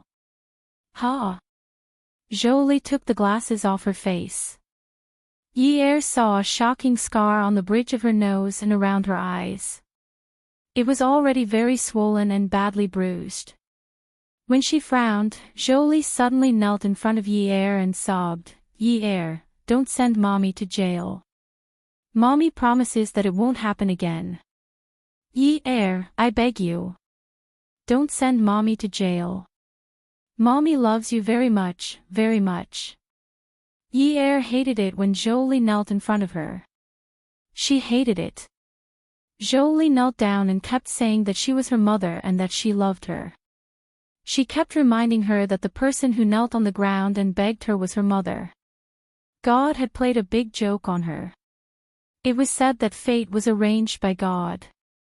But one day, when someone asked her who she should save when her husband and mother fell into the river, should God come out and tell her what she should do? Yi Er realized that she was a useless person. Previously, she had already cut ties with Jolie and said that she would never see her again. But from the moment she saw this woman today, she could not calm down. When she found out that she was also involved in Jiang Zhao's case, she hated herself even more for not having an abortion when she was still in her mother's womb. She never wanted to see the sun like this again. She saw her mother kneeling in front of her, crying and begging for mercy. She thought of her husband's unknown situation. At this moment, she was like a person who had walked into a desert. A vulture was circling above her head. Just as she was about to fall, the hunter swooped down and pushed her to the ground. His hook-like mouth pecked down hard. His target was her heart. Then, he tore and gnawed. She lay on the ground and watched helplessly as her body was gnawed into a bloody mess. Qin Fian gave Zhua Hao a look. If this was really done by Yuan Shichang and Zhou Li, covering up for Zhou Li would mean covering up for Yuan Shichang. If the mastermind did not come out, Jiang Zhao's case might be cleared. This was a big deal. Welfare, Songshu 566.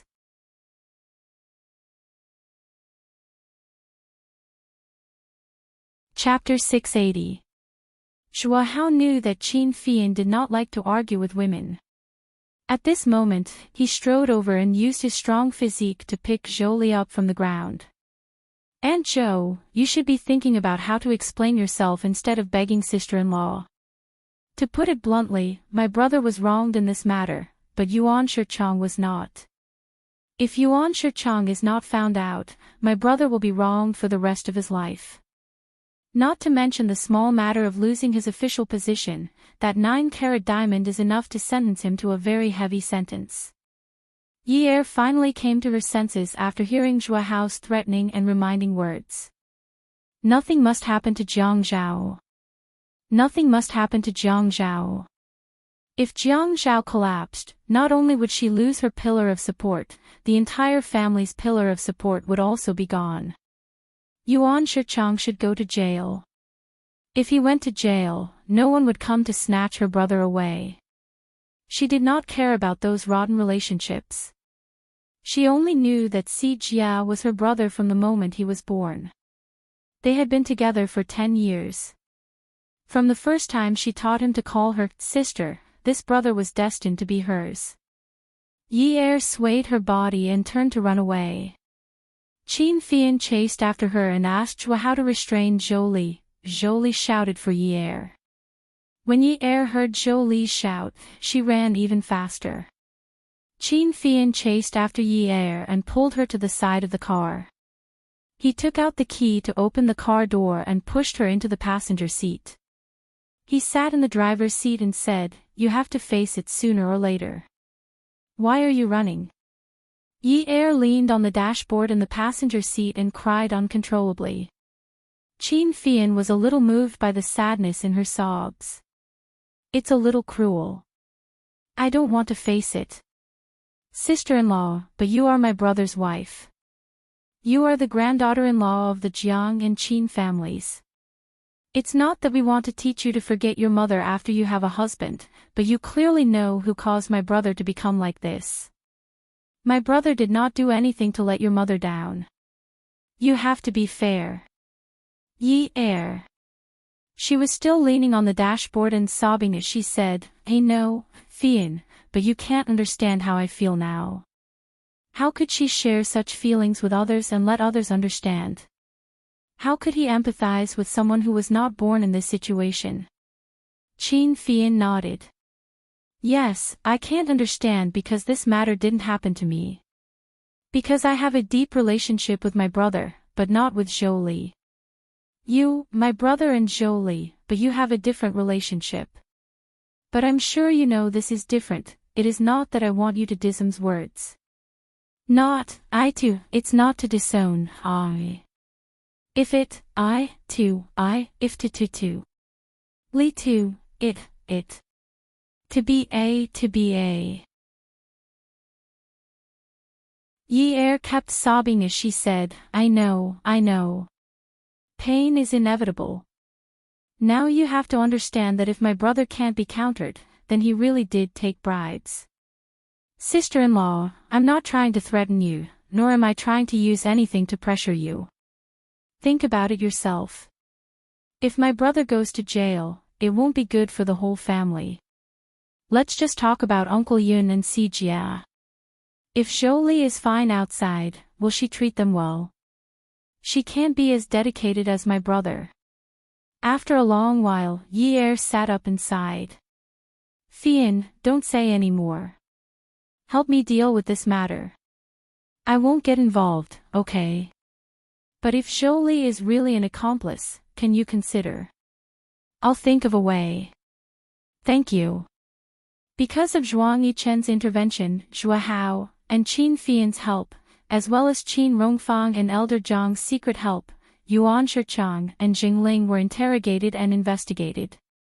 Jingling confessed, but said that this matter had nothing to do with Lu Qing. She had been cheating Lu Qing of his money to pay off her mother's gambling debts.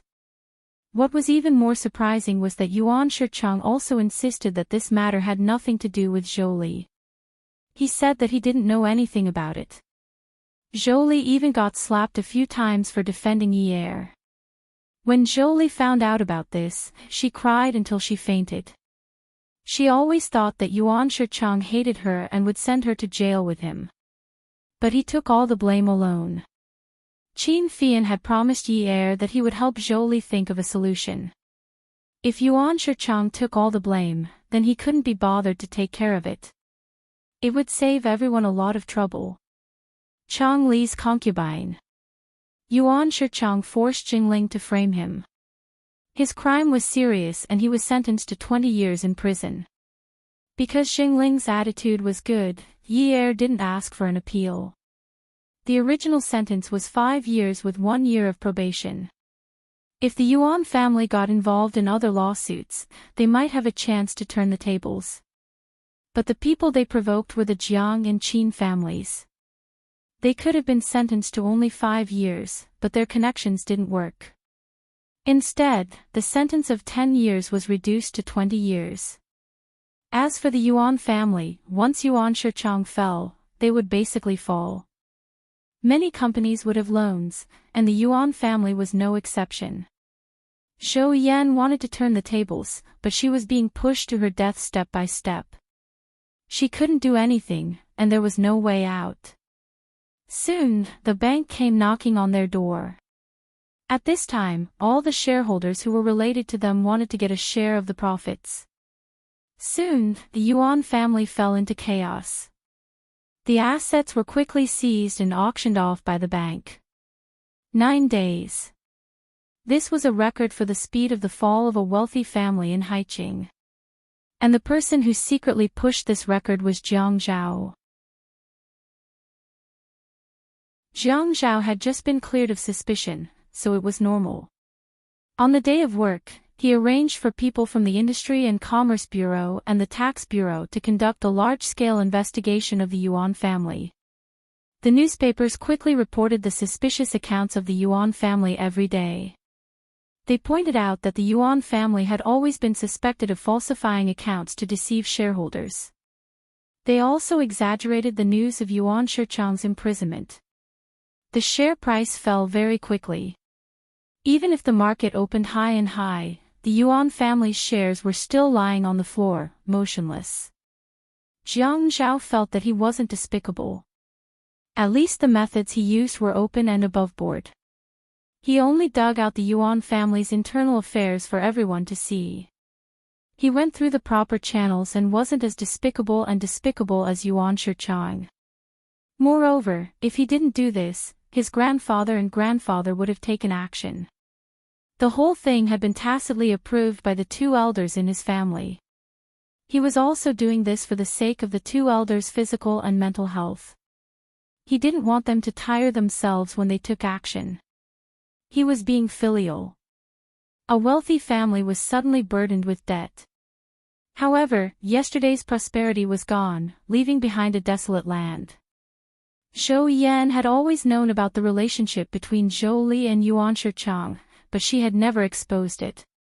Yuan Shichang was too domineering.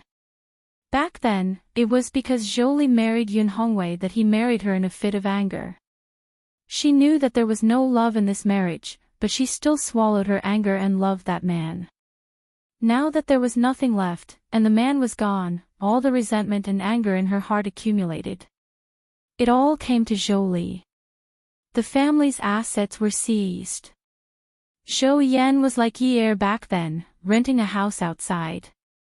However, Zhou Li's house was still there. It was bought by Yuan Shichang back then, and it was under Zhou Li's name. The more Zhou Yan thought about it, the angrier she became. That Ned man protected Jolie until the end and always left a way out for Jolie. She couldn't take it lying down. After Zhou Yan found Jolie's house, she pressed the doorbell. When Jolie opened the door, Zhou Yan rushed into the house with a pair of large scissors. Jolie looked at Zhou Yan's scissors and was so scared that she kept hiding. "What are you doing? What are you doing?" Zhou Yan rushed to Jolie's bedroom with the scissors. She pulled open the wardrobe and cut randomly. Jolie rushed over to stop her, but Zhou Yan picked up the scissors and wanted to stab her fiercely. Jolie's arm was cut open, and when she saw the scissors flying towards her again, she didn't dare to move forward. In an instant, the bedroom was filled with shredded clothes.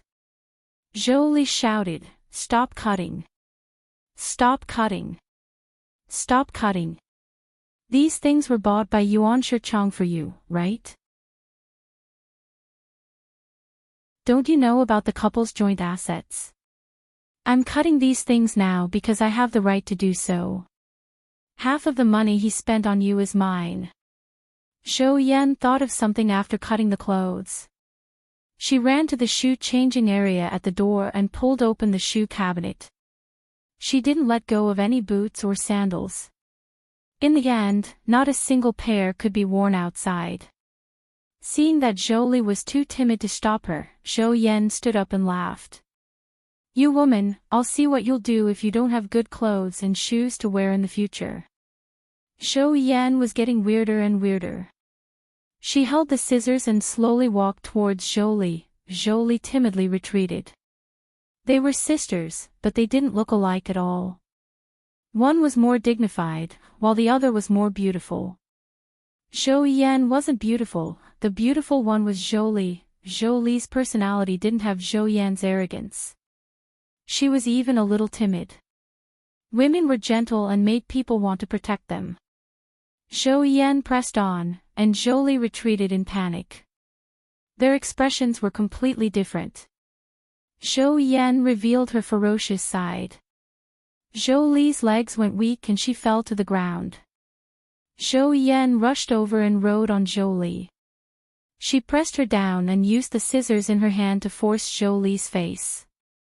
Jolie shook her head but couldn't break free. "Let go of me. Let go of me." When the scissors made a cut on Jolie's white face, Jolie screamed in pain. "Ah! My face, my face! Ah, ah! My face!" Zhou Yan looked at the blood on Jolie's face and laughed. "I told you to use this foxy face to seduce men. Ha, I'll see how you'll seduce men in the future. Ha, you won't have good clothes to wear, you won't have good shoes to wear. Ha, no man will want you. Ha! Come and see." Songshu 566.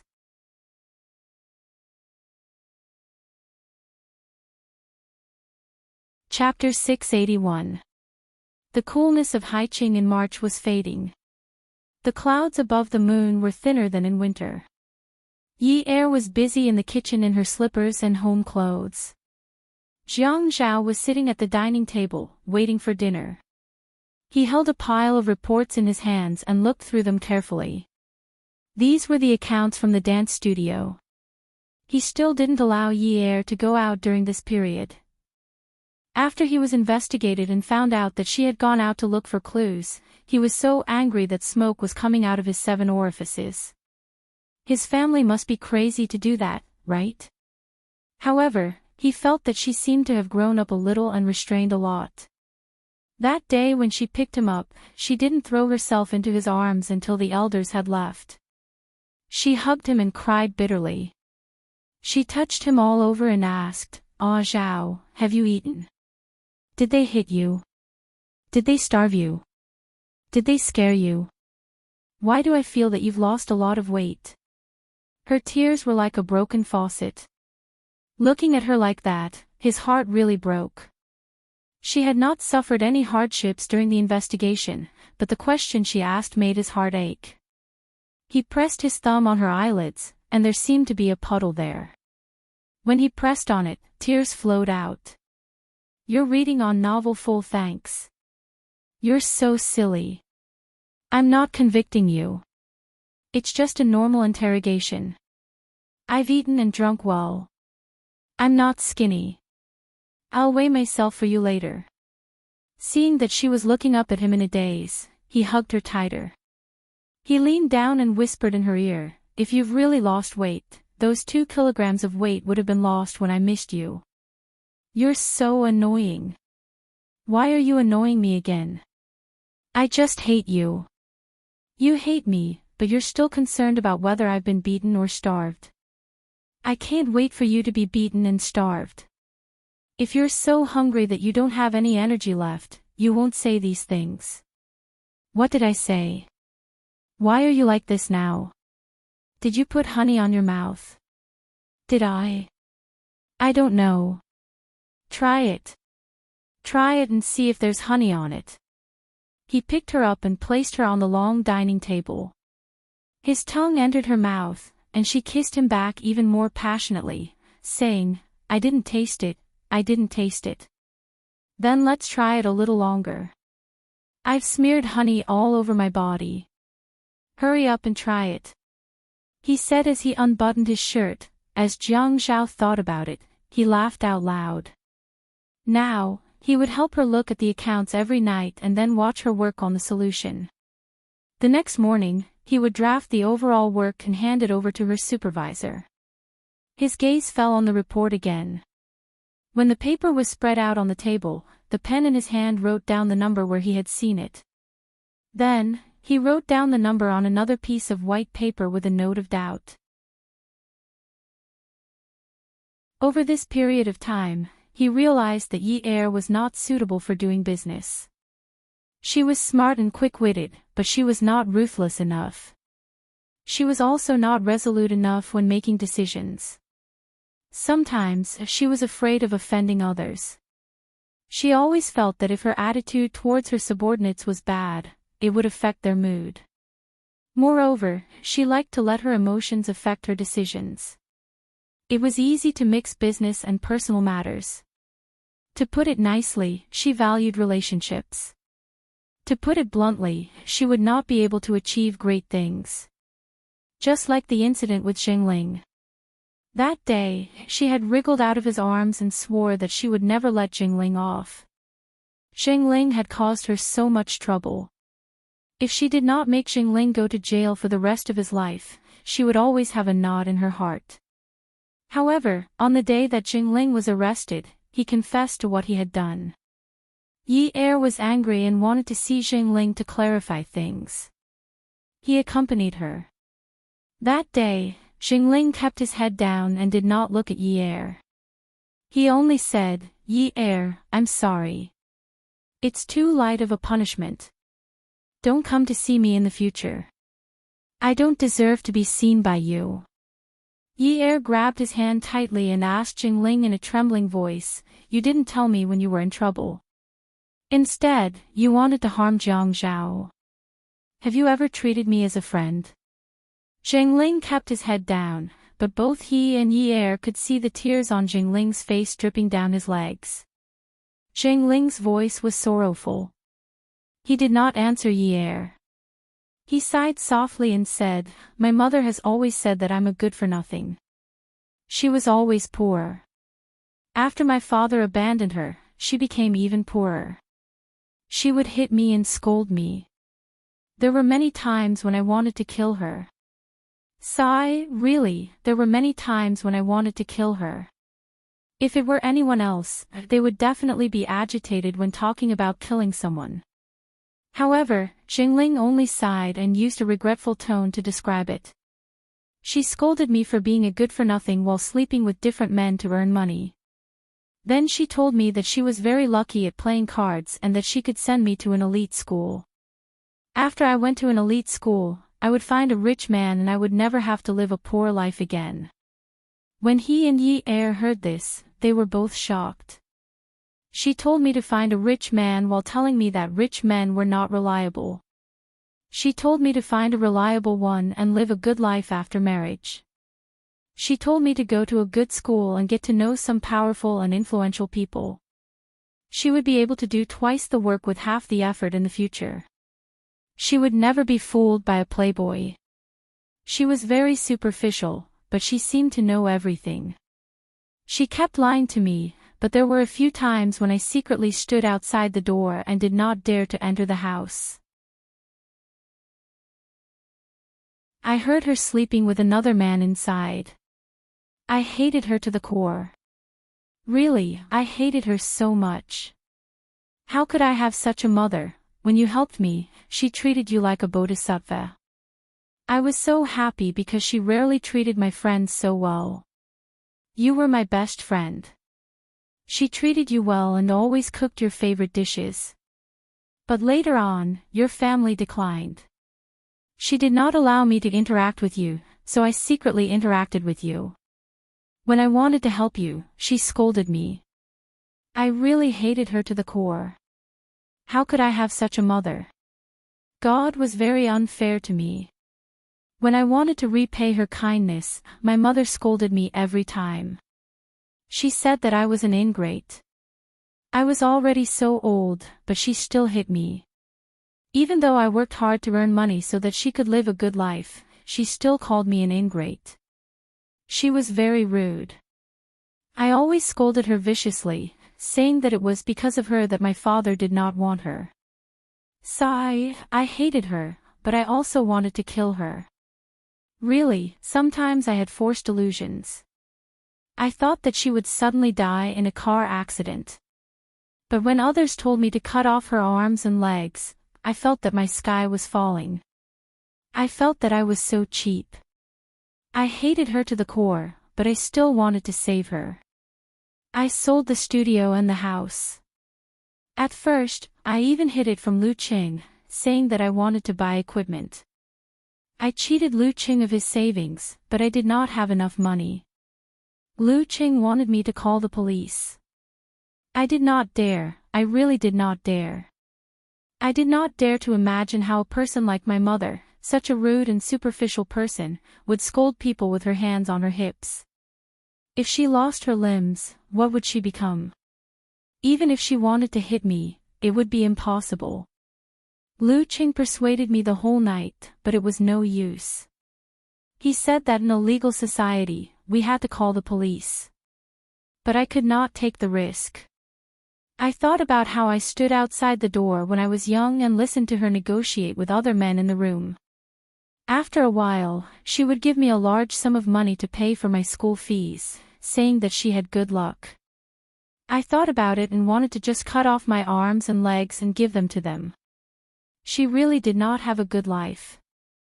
Lu Qing and I treated me well, but my father did not treat her well for a single day. At least I was happy. I had friends, I had lovers.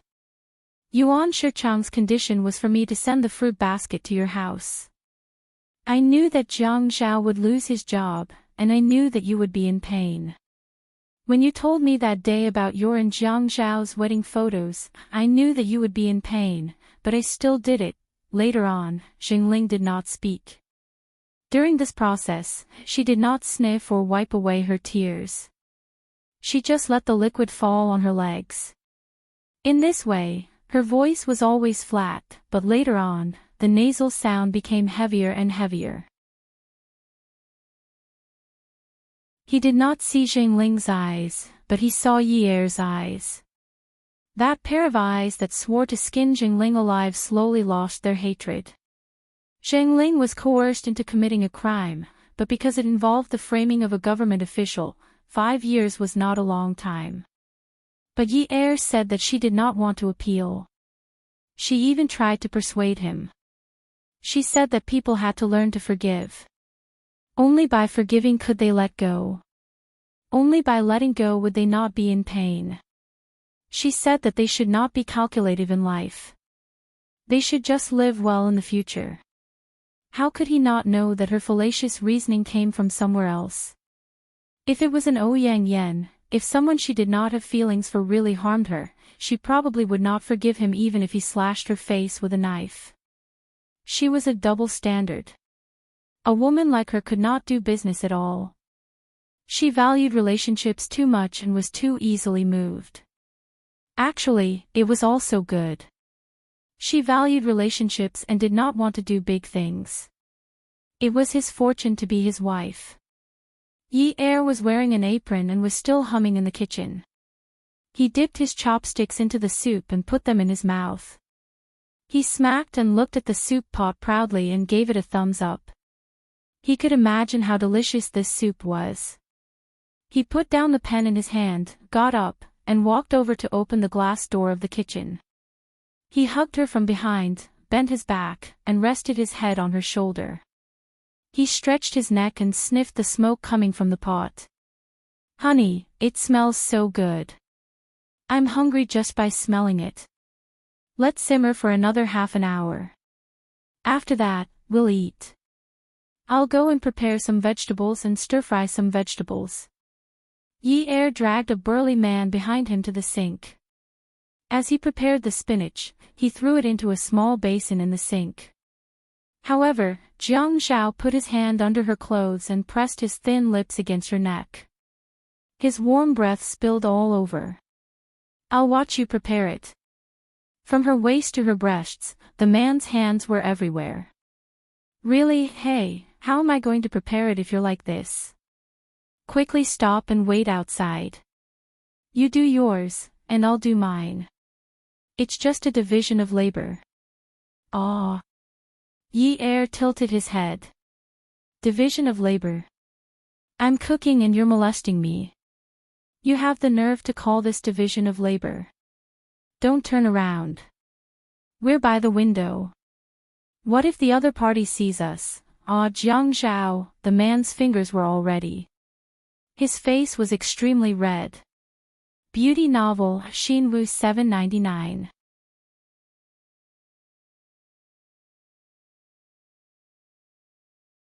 Chapter 682. Jolie escaped from her house.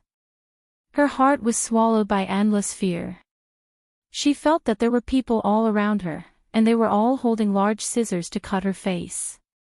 When she left the house, she realized that her car keys were at home. Only then did she realize that she was wearing slippers. Only then did she realize that she did not have a single cent on her. But she did not dare to go back. She was afraid. She was afraid of the house that the man she loved had bought for her. There was a woman inside. She was the man's first wife, her sister, and the person who wanted to kill her. Jolie knew that her face was covered in blood. She had to run for her life, but she did not dare to call the police. She was afraid of trouble and was timid. She was afraid that others would say that she deserved it. They would say that she deserved it for stealing someone else's husband. Yes, Zhou Yan had said many times that it was her retribution. She ran out of the neighborhood.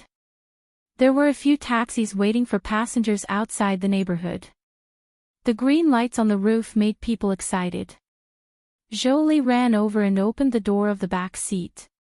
The driver was shocked when he saw her running into the car like a ghost. He saw the wound on her cheek and quickly asked, "Miss, did you meet a criminal? Do you want me to call the police for you?" Jolie's heart was beating wildly in fear, but in the end, she lied. She didn't even dare to look at the front row. Her voice trembled as she said, "No, I was scared by the cat just now. I was hanging on a tree branch." "Then where did Miss go?" Although the driver was doubtful, he did not ask again. "Where did she go?" Jolie suddenly felt so sad that she did not know what to do. Where did she go? She did not dare to go back to the south. There was no Hu Jincheng, no one to rely on. She did not know where to go. She suddenly realized that she had no one to rely on. At that time, she always felt that she only needed to stay with Hu Jincheng. She loved him and was willing to give up anything. As long as she could be with him, she did not care about anything. Hu Jincheng was very good to her. He listened to her every word, lived a life of luxury, and never neglected her. But now that Hu Jincheng had fallen, Zhou Yan wanted to kill her. After leaving the house, leaving Hu Jinchang, she suddenly realized that she had nowhere to go. Yi Er's shadow swayed in her mind, and the more it swayed, the clearer it became. Mom, mom, mom, mom. Those shouts suddenly smashed into her eardrums like heavy thunder, shaking her so much that she almost lost her hearing. Miss, where are you going? Jolie leaned against the back of the seat in the front row, crying like a howl. As a noble lady, she had never cried like this before. She would either cry like a pear blossom in the rain to arouse people's pity, or bite her lip to show her dignity. The painted skin of the demons was plastered on her face and body. She was a noble lady, a woman standing beside Yuan Shichang. But now, the way she cried was no longer the woman who stood beside Yuan Shichang. She was now a woman who couldn't even afford to pay for a taxi. She wanted to get out of the car, but when she saw that the woman with messy hair was looking around anxiously, Jolie suddenly slapped the back of the front seat and said, "Driver, hurry up and drive. The 9th mansion." "All right, 9th mansion." She stepped on the accelerator and safely left the scene. Jolie frequently looked back at the escape route and felt more and more miserable. Yi Er sat sideways on Jiang Zhao's lap, feeding him mouthful by mouthful. The long table in the dining room was not small. The two of them seemed empty, but because of the intimate atmosphere, it felt warm. She fed Jiang Zhao 2 mouthfuls, while Yi Er ate 1 mouthful. Jiang Zhao hugged Yi Er's waist, his legs swaying gently from side to side. The woman sat on his lap like she was sitting in a cradle. Jiang Zhao said he was too tired and didn't have the energy to eat. He was the one doing the work, so Yi Er was responsible for feeding him. In fact, in Yi Er's mind, she still hadn't changed from Jiang Zhao's personality. She only felt that he was a serious and reserved person. Perhaps it was because of the deep impression of him in the past that she fell into his trap every time he came out. It was impossible to guard against him. Working as a maid, Yi Er didn't have much resentment. Anyway, he ate whatever she put in his mouth. If Yi Er purposely covered his mouth with oil, he would put his mouth on her face and smear the oil all over her face. When the doorbell rang, Jiang Zhao had just taken a big bite. He didn't have time to swallow the food in his mouth before he felt a little irritated. Yi Er said, "I'll go open the door." "Don't go. If we don't go, they won't know we're at home. Don't let anyone disturb us." Jiang Zhao actually didn't like living with a big family. When Yun Hongwei was at home in the past, how could the two of them be so unscrupulously intimate like they were now? It wasn't easy to have such intimate tenderness. No matter what, he didn't want anyone to disturb them. Yi Er was about to respond, but the doorbell rang again. What if it's something urgent? Stop fooling around. Then you have to serve me well tonight. Of course, Yi Er knew what Jiang Zhao meant by serving him well. Okay. Go ahead. Yi Er wiped his face with a tissue. Jiang Zhao cleaned up the oil on his face and went to open the door with Yi Er. When they opened the door, both of them were shocked. Jolie lowered her head and said in a weak voice, "Yi Er, can you help me pay the taxi fare?" With the injuries on Jolie's face and the way her shoulders were lowered, Yi Er looked like he had been hit by a stick. Like a madman, he opened his mouth to speak but suddenly realized something. Yi Er said hesitantly, "Your face." Jolie lifted her face. She looked so pitiful. Jiang Zhao handed a 100 yuan note to the man standing next to Jolie. The driver handed the change to Jiang Zhao. He didn't pay much attention to it, but he felt that Jiang Zhao looked familiar. He seemed to have seen him often, but he couldn't be sure. After the driver left, Yi Er said, "Come in." Jiang Zhao stepped aside and pulled Yi Er to the side. Jolie knew that Jiang Zhao hated her and didn't even call her mom anymore. But she had nowhere to go. Yi Er was her daughter, so this was the only place she could come. Yi knew that he had said a lot of heartless words to Jolie, including that he had nothing to do with her anymore. What's wrong with your face? Yi wanted to call her Mom, but his mouth felt like he was chewing wax and couldn't say it. Mom has nowhere else to go, Yi. Jolie had already changed into her slippers. Yi said, let's go to the hospital to treat your wounds first. Jolie nodded. Okay. But Jiang Zhao asked, have you eaten? Jolie said, no. Then let's eat together. Jolie really wanted to go to the hospital, but with Jiang Zhao like this, she didn't dare to make a request. Yi seemed to only listen to Jiang Zhao. Thinking about that day, she had rushed into Jiang Zhao's house and slapped him. At this moment, even if she minded the injury on her face, she didn't dare to go against Jiang Zhao. Jiang Zhao went into the kitchen and took a bowl.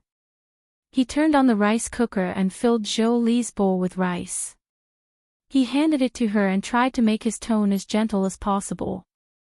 Yi made this. It tastes pretty good. Try it. If it were up to him, he wouldn't have let Jolie in at all. But Yi's face was stiff, and he was more upset than anyone else. Jiang Zhao and Yi sat on one side while Jolie sat opposite them. When he was filling Jolie's bowl with soup, Jiang Zhao said, Yi made this.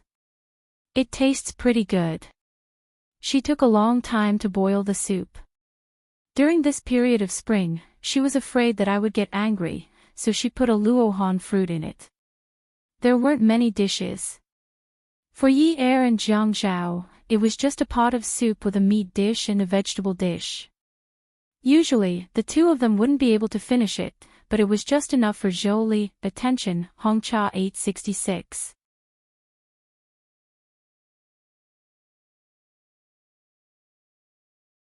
Chapter 683. Jiang Zhao introduced every dish to Jolie. As he did so, he was filled with an indescribable happiness. Jiang Zhao knew that his actions were despicable. He just wanted Jolie to feel uncomfortable. He wanted her to see what kind of life he and Yi were living. Jolie only dared to eat quietly. For the first time, she felt like she was living under someone else's roof. At night, Jiang Zhao took Jolie to the hospital to treat her wound. She had many requests, but the most important one was that there be no scars. Jiang Zhao smiled. That's impossible. The wound on Yi's forehead wasn't this deep. There were still some scars, but it's okay. I don't think it will affect anything. Jolie looked at Yi with pitiful eyes. Yi then said to the doctor, treat it well. Try not to leave any scars. The doctor said, it's impossible to not leave any scars. We can only use the laser again and again. Yes, Jolie answered eagerly. When Jiang Zhao lowered his eyebrows, a trace of disdain flashed across his eyes. On the way back, Jolie said that she didn't have any clothes to change into. Her voice was very soft, but Jiang Zhao still heard it. The car stopped outside the mall, and they went to buy clothes for Jolie together. When Yi came back, his face was gloomy. The trunk was full of clothes that Jolie had picked out. Yi said a lot of things, but Jolie didn't listen. She said that she had to wear this and that. She bought cosmetics, skincare products, nail polish, and everything was branded. Jiang Zhao followed beside him and kept swiping his card. Yi felt that he had never spent Jiang Zhao's money so recklessly before. He really had the urge to kick the tires. When they reached home that night, they arranged for Jolie to stay in the guest room downstairs.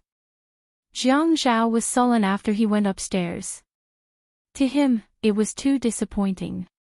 It wasn't that he didn't respect his elders, but he had always thought that he was a very competent and qualified junior. No matter who in the Yun family it was, he didn't let them down. It was true that his father-in-law was a burden to him, but at least his father-in-law knew how to conduct himself. He still hoped that Yi Er would live well, so he was willing to do some things. Si Jia had always been sensible and was always on Yi Er's side.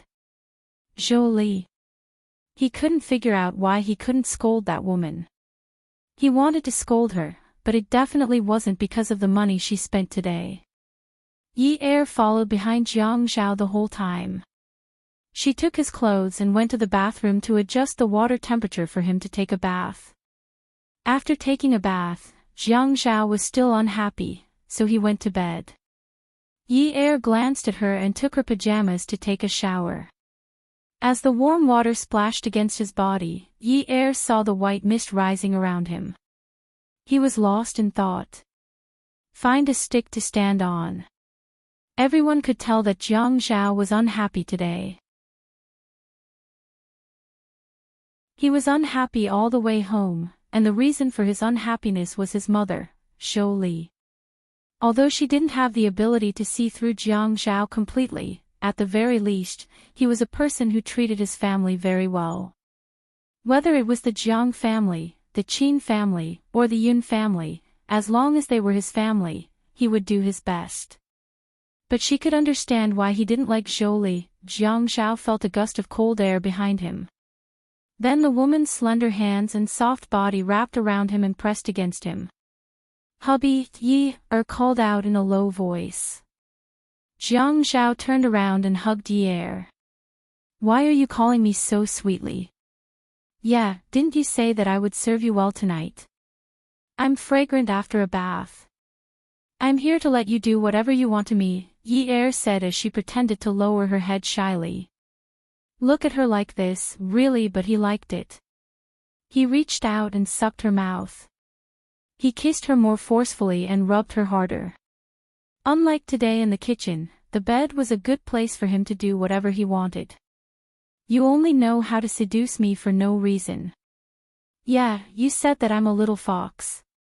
Shouldn't this be the time for me to cultivate? If I don't seduce you, who else should I seduce? I have to rely on sucking a man's essence to cultivate. Don't you know? Then you have to be careful. You have to think that you can do it for 80 years. Haha, just as Yi Er let out an unbridled laugh, the man slipped in along the way. Oh, after a round of passion. Yi Er leaned into Jiang Zhao's arms. Ah, Zhao, I'll find a house for my mother tomorrow. Why? Yi Er's fingers circled the man's chest. You and my mother don't get along. Living together will be tiring for her. She's also used to being free. I think you won't understand her behavior, so it's better if we don't live together. Then what will she think? What if she doesn't agree? Ha! Yun Yi, Jolie won't agree to it. Look at the injury on her face today. Aren't you curious about why it happened? I think it's my aunt who did it. You guessed it. Yes, if not, with my mother's personality, she will definitely come and complain. This matter. Yi Er lowered her head, her voice was filled with a sense of inferiority. It will have a bad impact on her. Jiang Zhao hugged Yi Er. Her matters have nothing to do with you.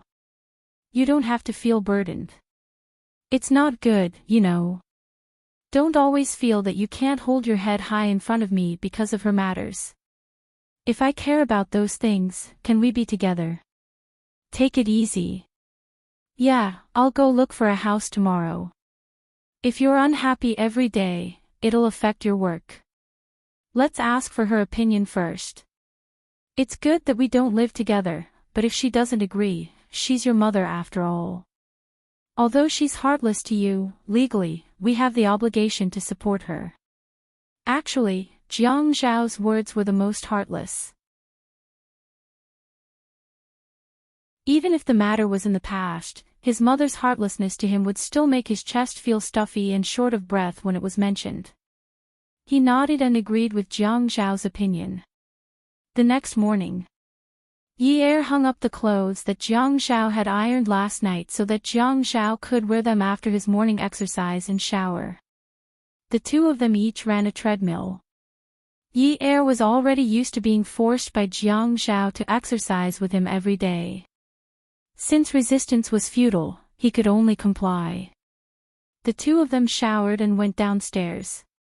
Yi Er had stuffed the porridge in the pot before his exercise. At this time, he only went downstairs to fry some eggs, make some bread, and make 2 side dishes. Breakfast was very simple, but Jiang Zhao was very satisfied. Although there weren't many types of breakfast, there were slight variations every day. It was a simple day, so it was pretty good. After all the breakfast was laid out and placed on the table, Yi Er went to call Zhou to eat. Zhou was sitting at the table in beautiful clothes. She was holding a bottle of bright nail polish in her hand. Looking at the porridge in front of her, the corner of her mouth twitched. The corner of her mouth twitched in disgust. Is this all you're eating? It's really a simple meal. Yi Er was stunned. Simple meal. Jiang Zhao had never complained that she didn't do well. Zhou unscrewed the nail polish cap as she applied the porridge. A pungent smell filled the air, and one of her nails slowly turned bright red. Jiang Zhao frowned and tightened his grip on his chopsticks. The anger between his eyebrows rose higher and higher. Zhou raised her eyes and glanced at Jiang Zhao. She knew that Jiang Zhao always went along with Yi Er. She could tell when he bought her clothes yesterday. So at this time, she put on the attitude of a mother-in-law. When she spoke to Jiang Zhao, her tone carried a slight reprimand and a hint of mockery. Jiang Zhao, my daughter is only 19 years old. How can you bear to let her eat such things every day? If you don't want to eat out, you can have Haiyue restaurant deliver breakfast. You don't even want to invite a cook. You've got a good deal. You've got a wife, a nanny, and someone to sleep with. You eat so poorly all day long. You really know how to scheme. Bam! The bowl smashed on the table. Crash! The bowl on the table fell to the ground with a shattering sound. The porridge on the table splattered all over Jiang Zhao. Yi Er grabbed Jiang Zhao, who had already stood up and his veins were throbbing. Ah Zhao! Jiang Zhao's face was like a metal mask. His arms were strong and powerful. With a flick, he shook Yi Er away. He raised his hand and pointed at Zhou, whose face was still covered in gauze and whose porridge was splattered. He was furious. If you can't *king enjoy this good fortune, then get lost. Awesome novel, Songshu 566.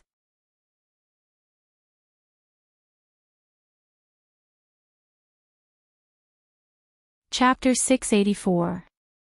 Jiang Zhao could not stand a woman like Zhou. Even if a woman wanted to paint her nails and flirt, there should be a time and place. It was early in the morning, and the location was at the dining table. But it was enough that he could tolerate these things. But what he could not tolerate was Zhou's disdain. The Jiang family had been strict since young. They never advocated extravagance and waste, and the Qin family was the same. They never thought that plain porridge and side dishes were coarse vegetables and bland rice. She even wanted Si Moon restaurant to deliver breakfast. Fine, fine. Everyone's requirements and standards were different. He did not insist. What was Yi Er? Be a nanny and sleep with him. He had never thought of having Yi Er be a nanny. The auntie at home was only in charge of the housework during the day because he did not go home for lunch. In the past, it was the auntie who cooked for his father-in-law. When he was at home at night, he naturally did not want to eat the auntie's cooking. But if Yi Er was unwilling, he would not force her. Be a nanny and sleep with him. Didn't she feel how harsh her words were? What did Yi Er become? Sleep with him. Was Yi Er a prostitute? Yi Er hugged Jiang Zhao and stroked his heaving chest. She shook her head and looked at him. Ah Zhao, don't be angry. I didn't take it seriously. I took it seriously. After Jiang Zhao pushed Yi Er away, he also pushed the chair away and went upstairs to change his clothes. Yi Er watched as Jiang Zhao disappeared around the corner of the stairs. Zhou, what are you doing? Yi Er could not call Zhou Mom in front of her. She already had a psychological barrier. In front of Jiang Zhao, she could still call her my mom, my mom. But looking at Zhou, she felt more like an old mother waiting on her. Her daughter. Yi Er, Jiang Zhao asked me to leave. Zhou walked shakily to Yi Er's side. She tugged on the apron that Yi Er was still wearing. When she heard Jiang Zhao tell her to get lost, her legs trembled.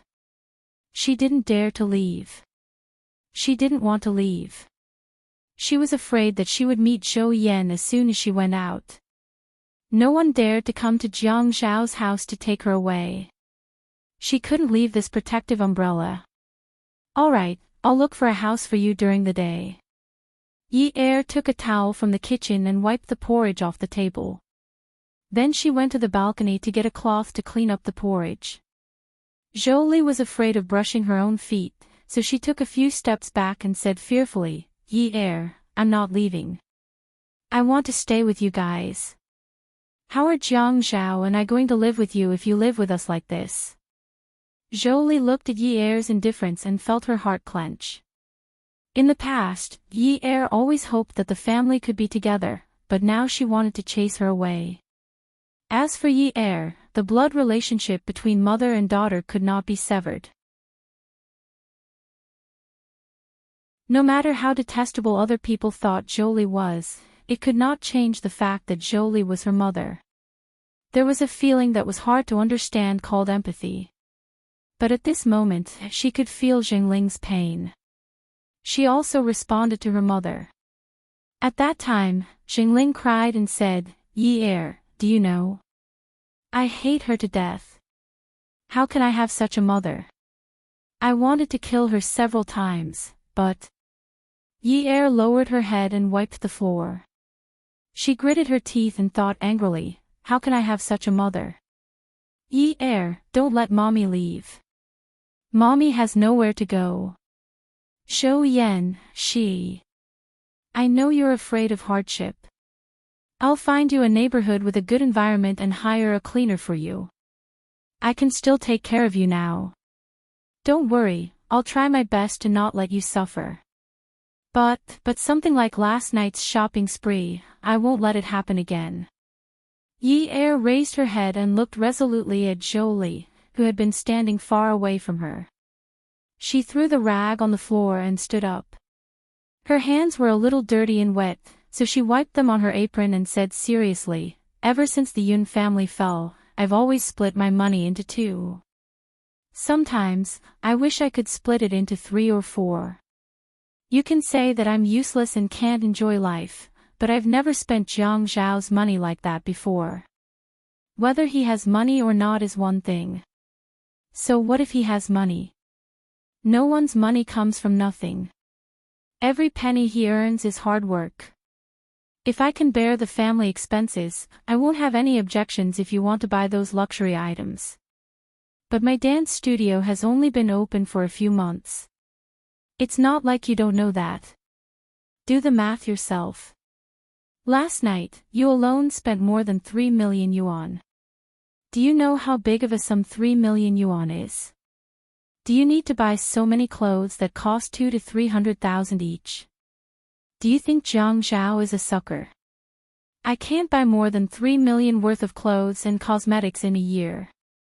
If I had known earlier, I wouldn't have let Jiang Zhao shop last night.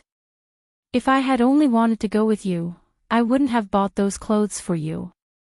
Zhou said anxiously, Mommy won't buy them in the future. I won't buy them, okay? I couldn't hold it in. I'll change in the future, okay? Tell Jiang Zhao that I won't do it again.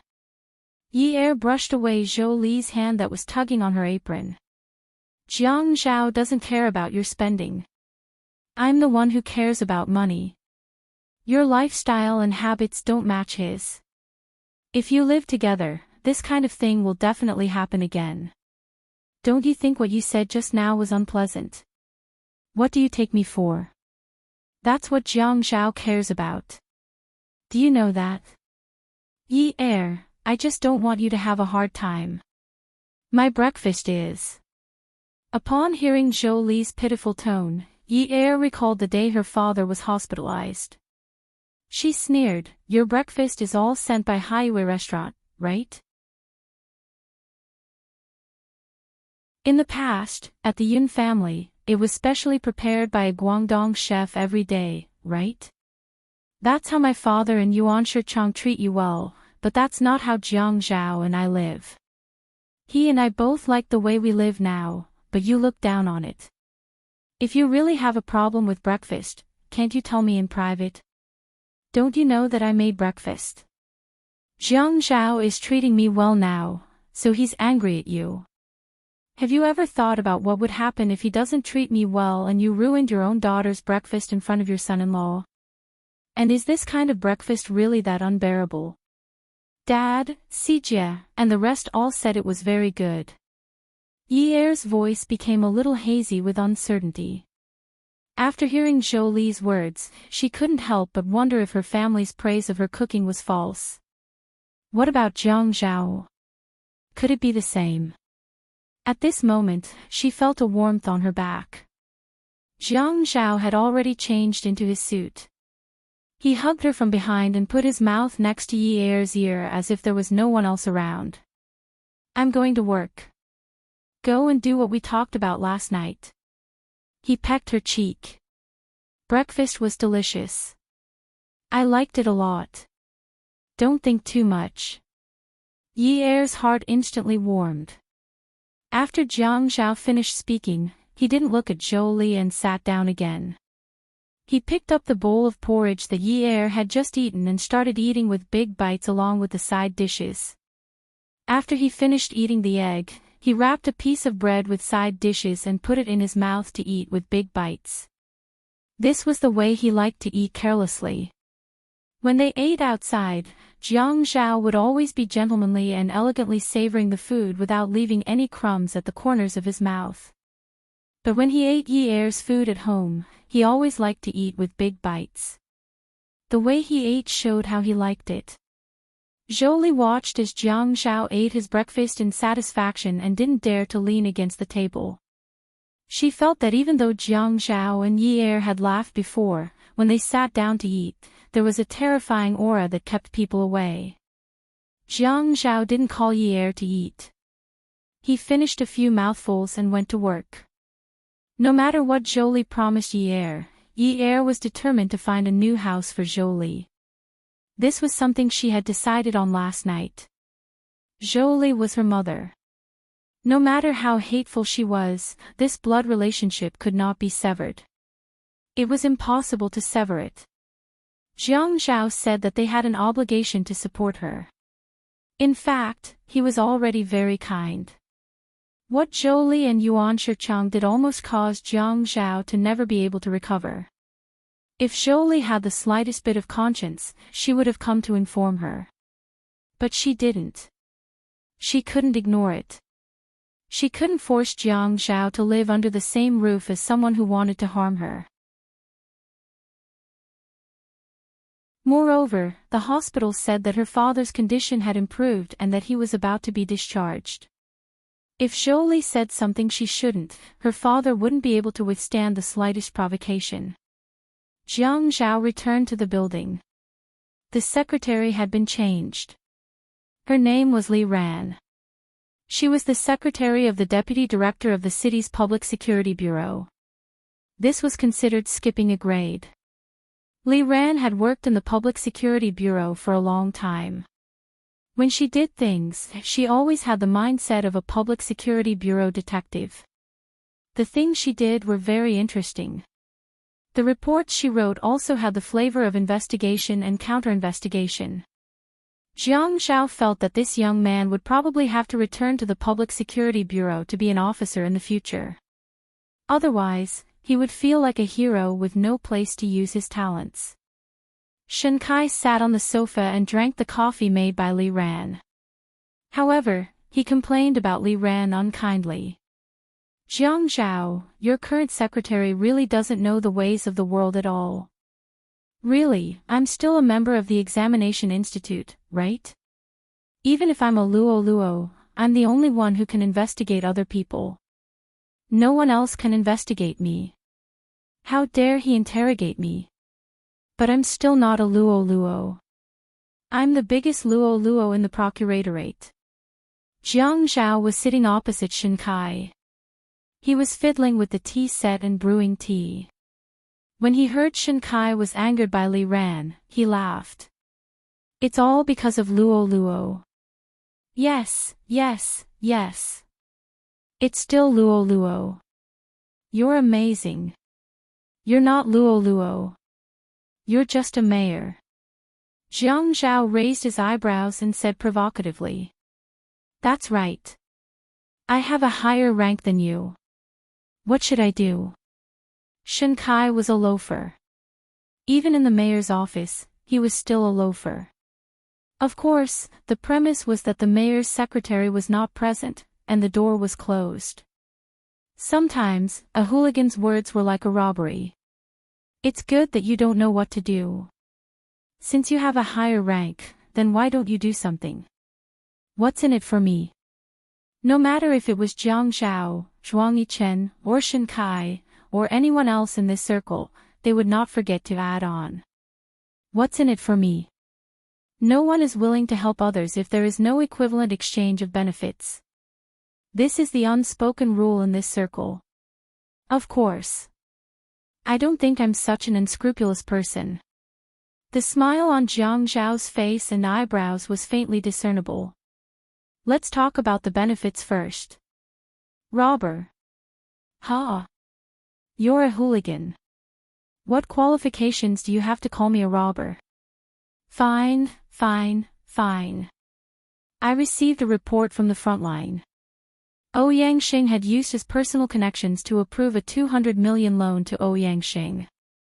What do you think of this condition? Jiang Zhao laughed. You have no conscience. Everyone knows you like Ouyang Yan.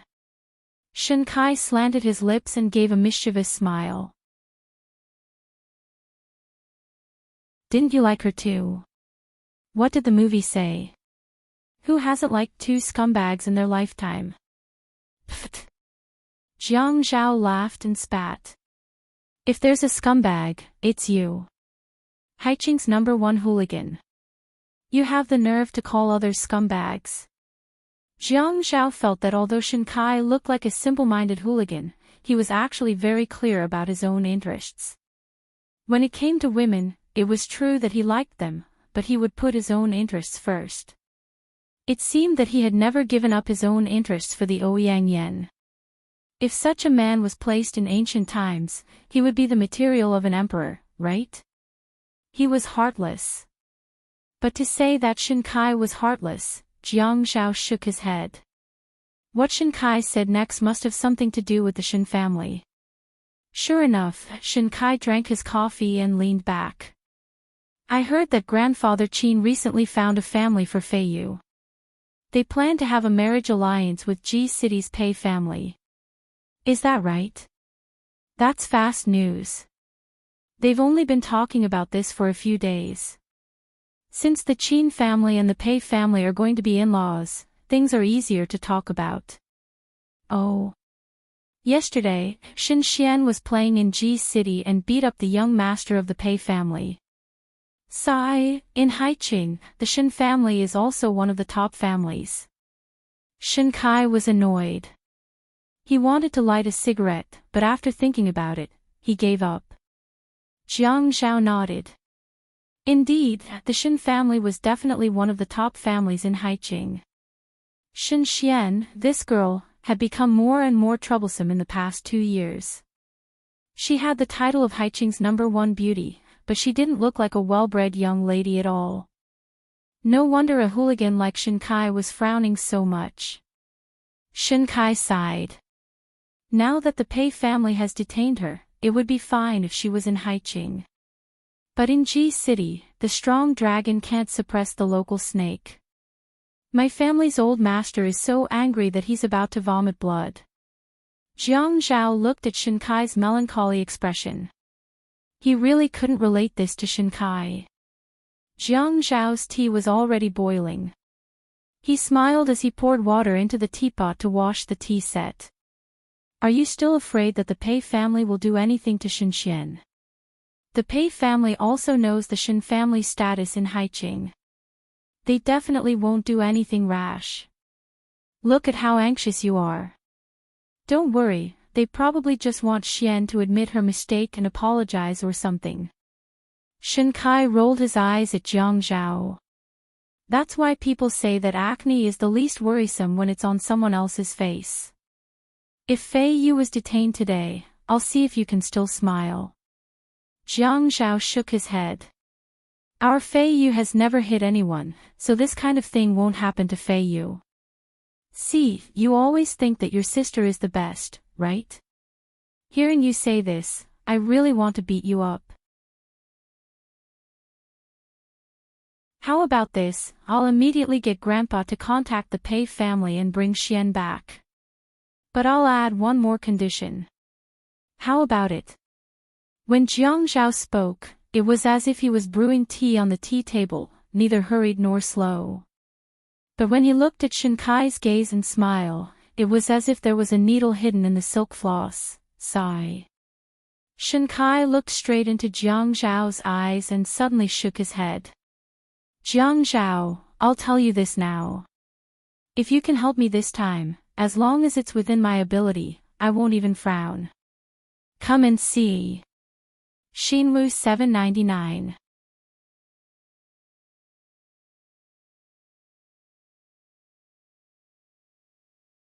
Chapter 685. Jiang Zhao's heart skipped a beat.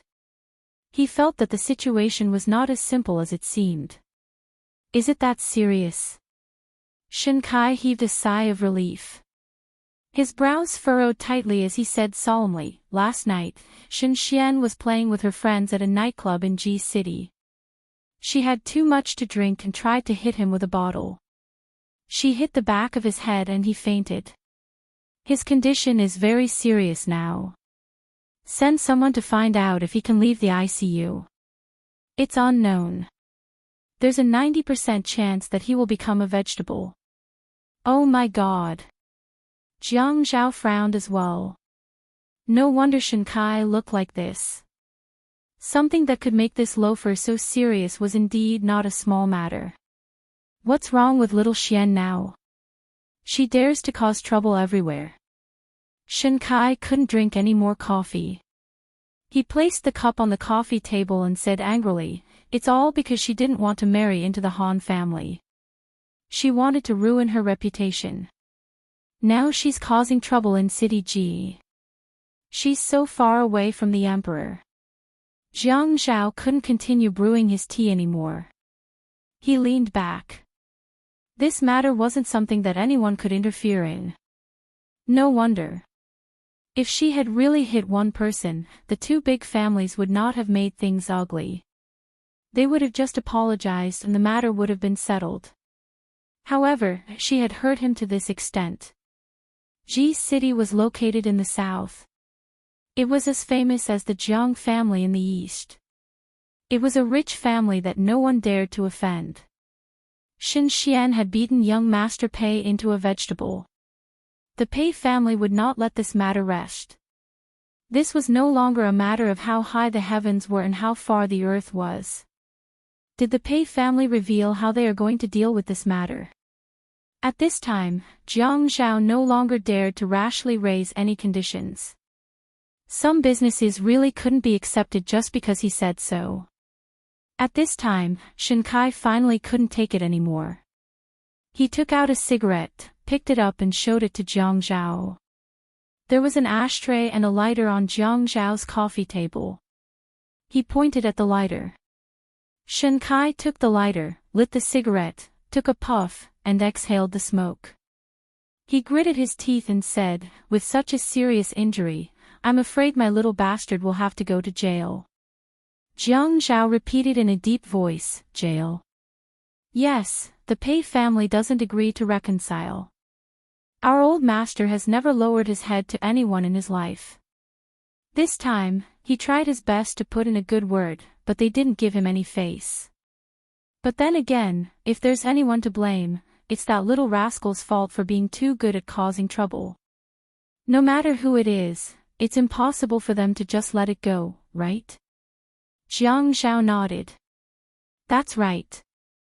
No matter who it is, they won't just let it go. Even if my grandfather comes forward, he might not be able to, Shen Kai said. Now, we really need Grandpa Qin to be the peacemaker. After all, the Qin and Pei families intend to form a marriage alliance. Grandpa Qin said that no matter the cost, we can't let the little rascal go to jail. This isn't a matter of reputation. You know that we all have a hard life. We all have men as the boss, and the youngest is a girl.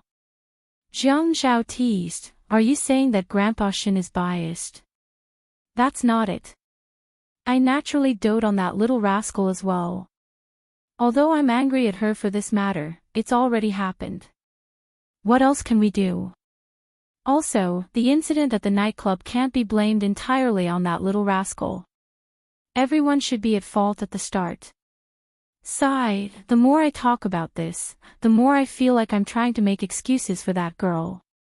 Sigh, let's not talk about it. You won't understand how I feel. Why wouldn't I understand? Who doesn't protect their children?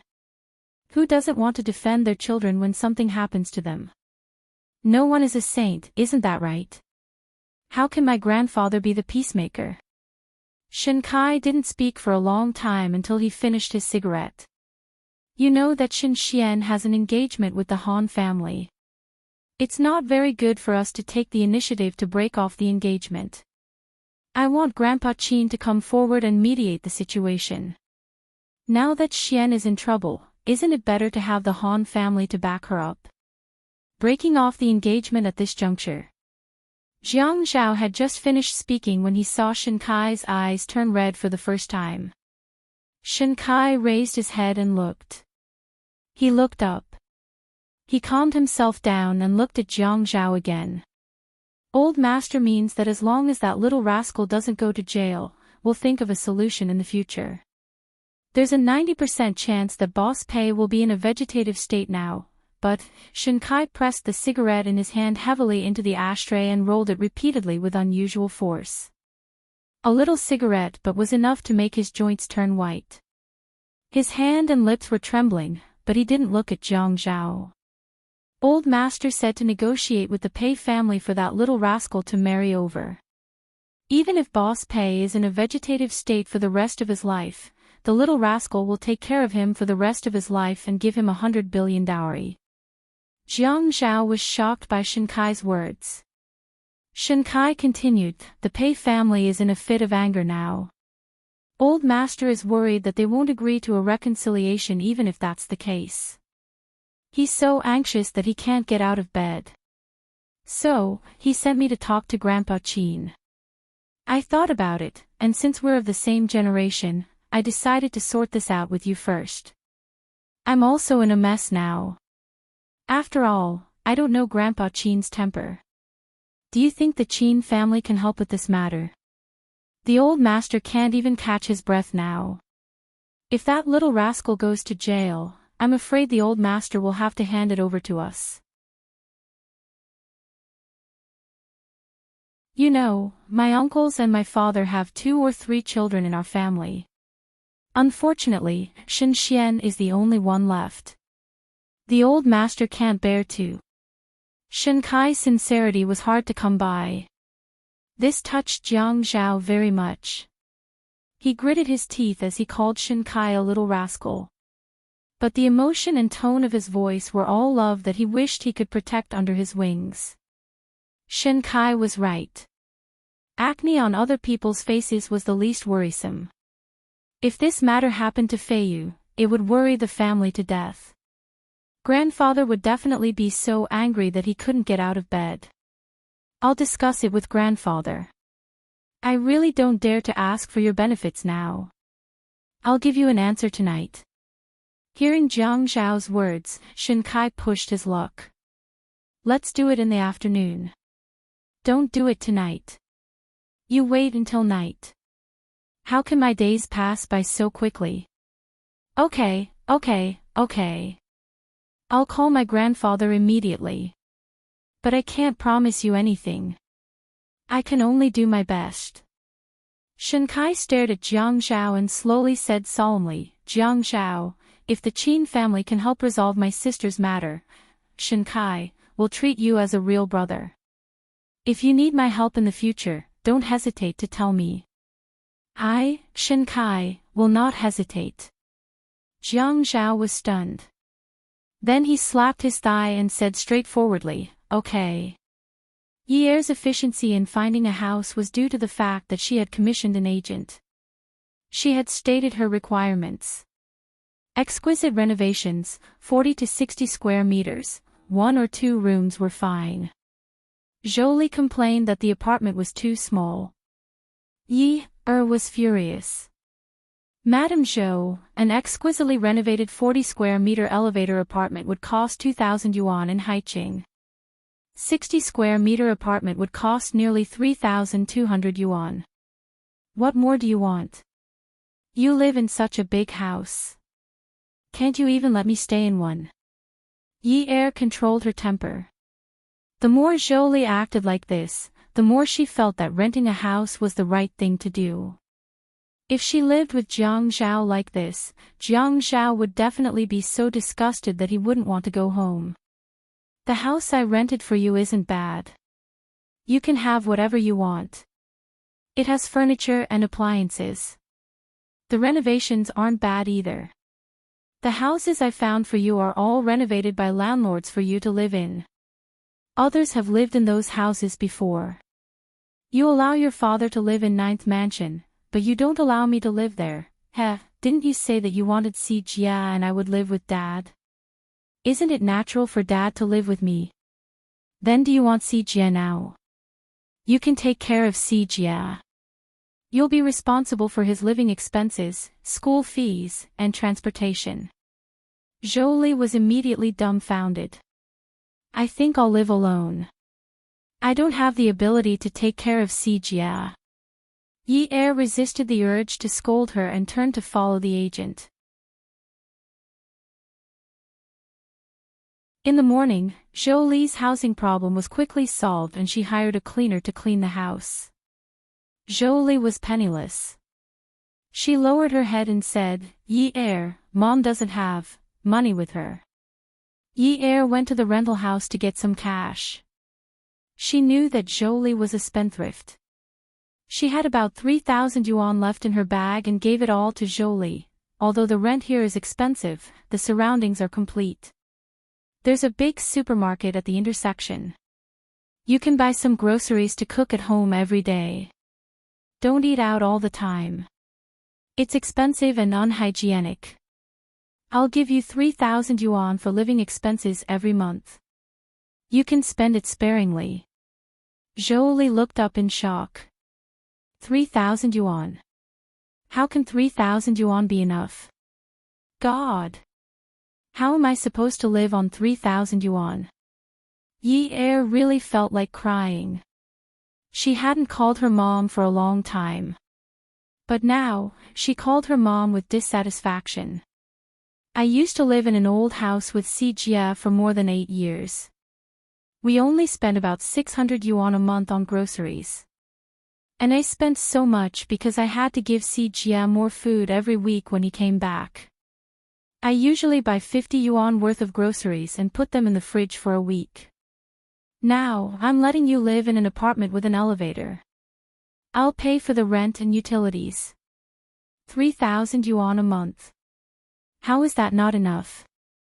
Yi Er, you're married to Jiang Zhao. Jiang Zhao lives in such a big house and is so rich. Why don't you ask him for more? 3,000 yuan isn't even enough to book a monthly card at the beauty salon, okay? Yi Er clenched her fists and held back her anger. She sneered and said, Ms. Zhou, Jiang Zhao is an idiot. That's why he married me. I'm an idiot. That's why I care about you. Then she turned around and left. Jolie heard Ye'er's voice getting farther and farther away. 3,000 yuan a month. Take it or leave it.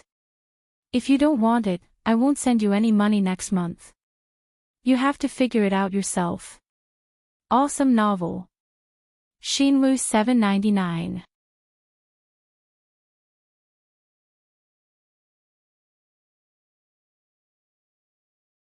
Chapter 686.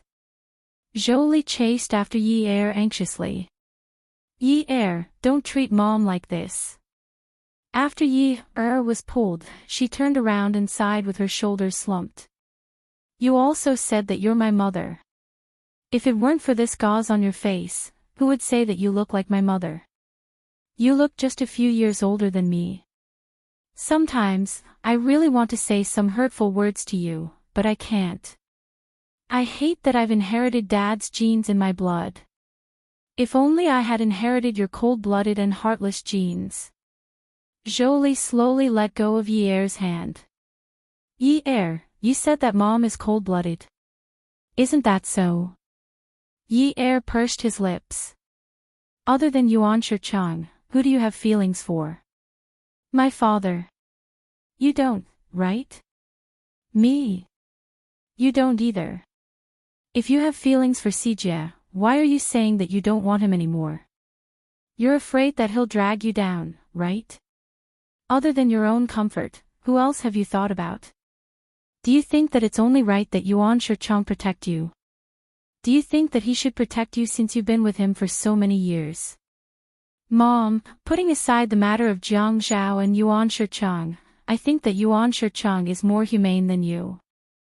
Really, at least in that situation, he didn't drag you down with him. He clearly knew that if he did, you would become his accomplice. As long as you helped him get a lighter sentence, he would have given you a lighter sentence.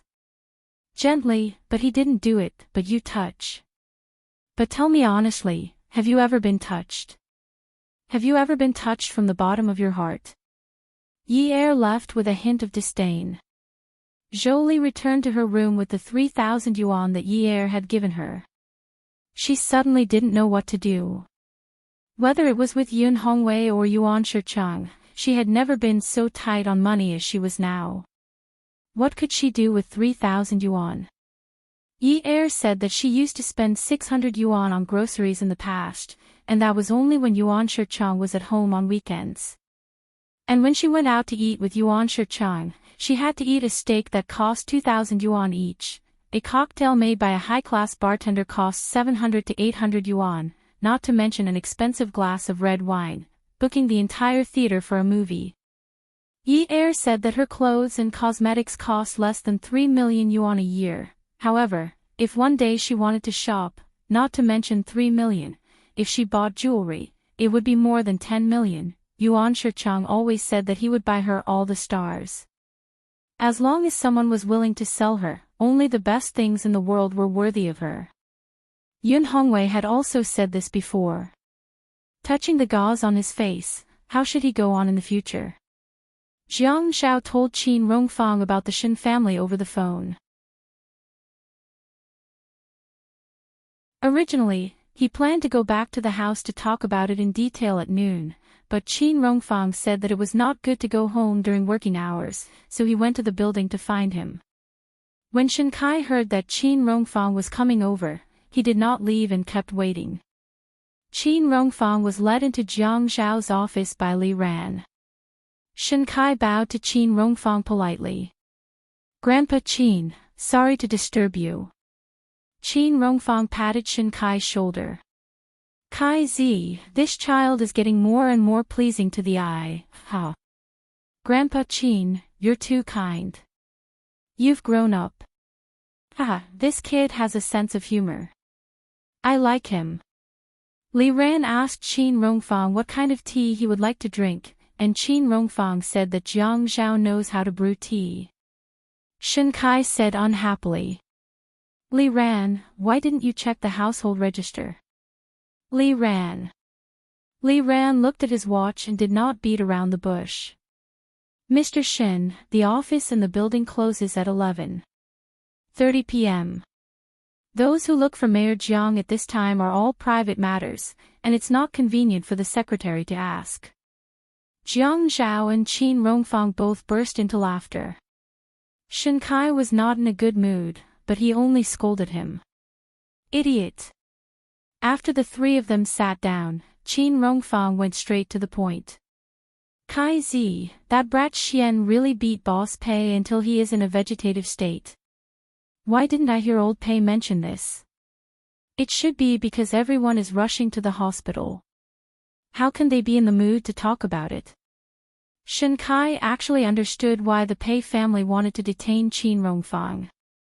He just wanted to minimize the harm to his sister.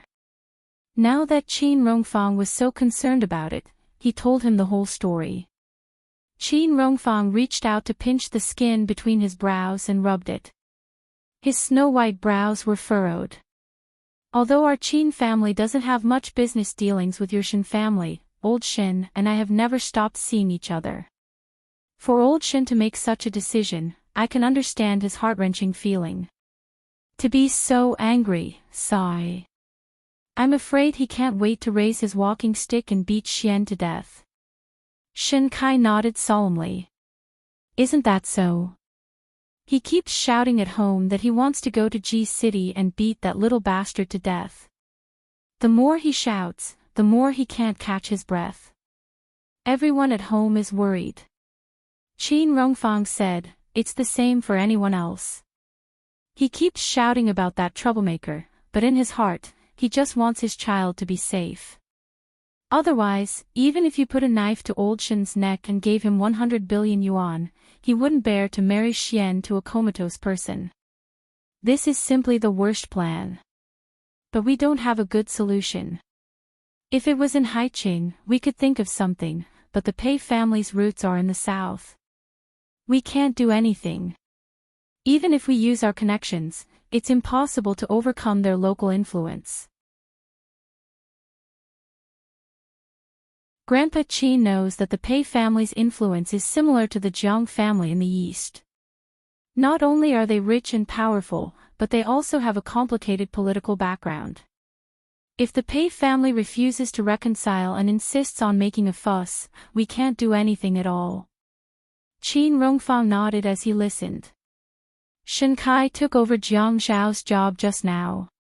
He poured the tea and handed it to Qin Rongfang with both hands.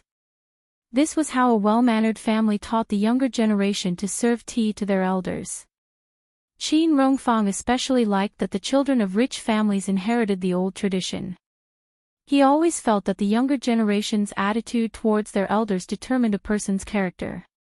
Even if an unfilial person could achieve great things, it would only be 30 years in the East, and 30 years later, it would be the West. Good qualities could be passed down to the next generation. Only with such children could the family's lintel shine. After drinking Shin Kai's tea, Qin Rongfang put the cup back on the table. Kaizi, I know that old Shin asked you to come to me because you can make the decision. I'll definitely help if I can. Don't talk about this and that. It's like we're robbing a burning house. Grandpa Qin, what are you talking about? I didn't think of that. Whether he thought of it or not, there was no need to say it too clearly. Everyone knew that there was no such thing as a free lunch. The Shin family and the Qin family didn't have much business dealings in the past, but they would in the future.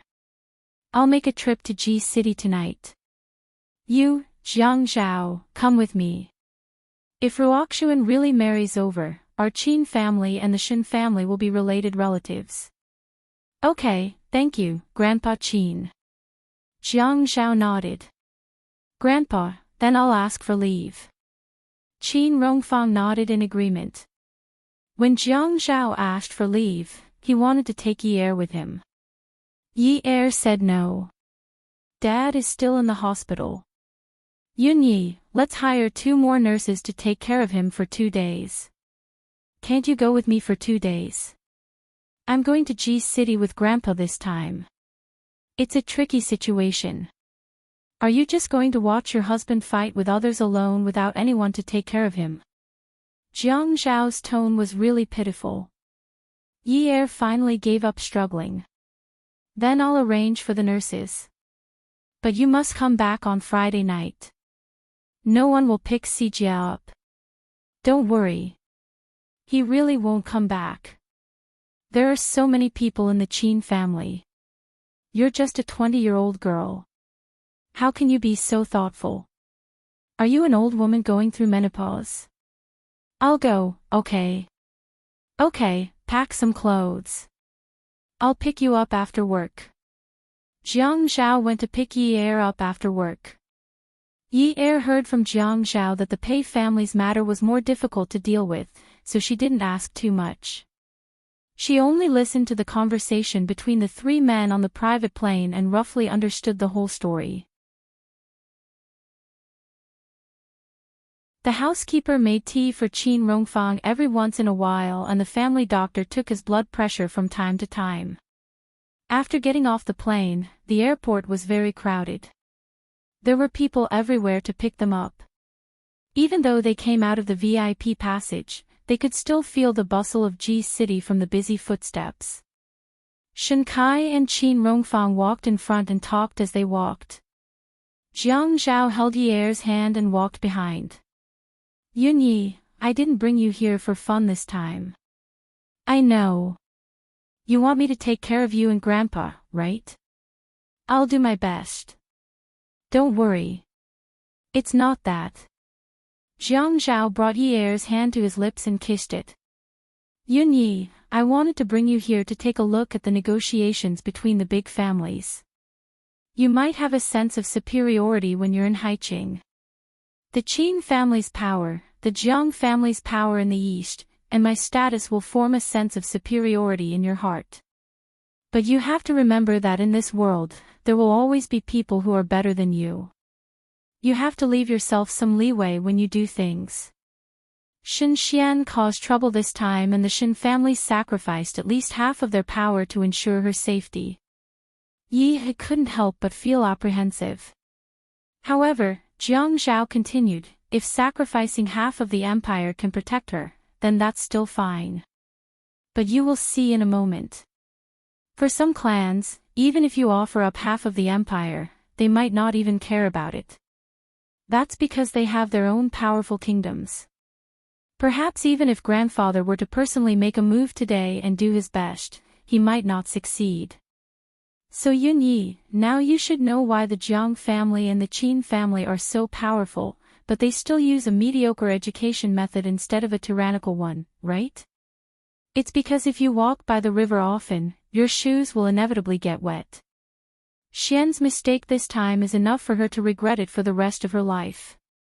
Yi Er squeezed Jiang Zhao's hand. Her palms were sweaty. She stopped in her tracks and looked into Jiang Zhao's eyes. She said firmly, hubby, no matter what official you become in the future, I won't put on airs and offend people outside. I promise. Ha. Jiang Zhao held Yi Er's hand and brought it to his mouth again. He reached out and patted her head. I knew you were the best. Awesome novel, Songshu 566.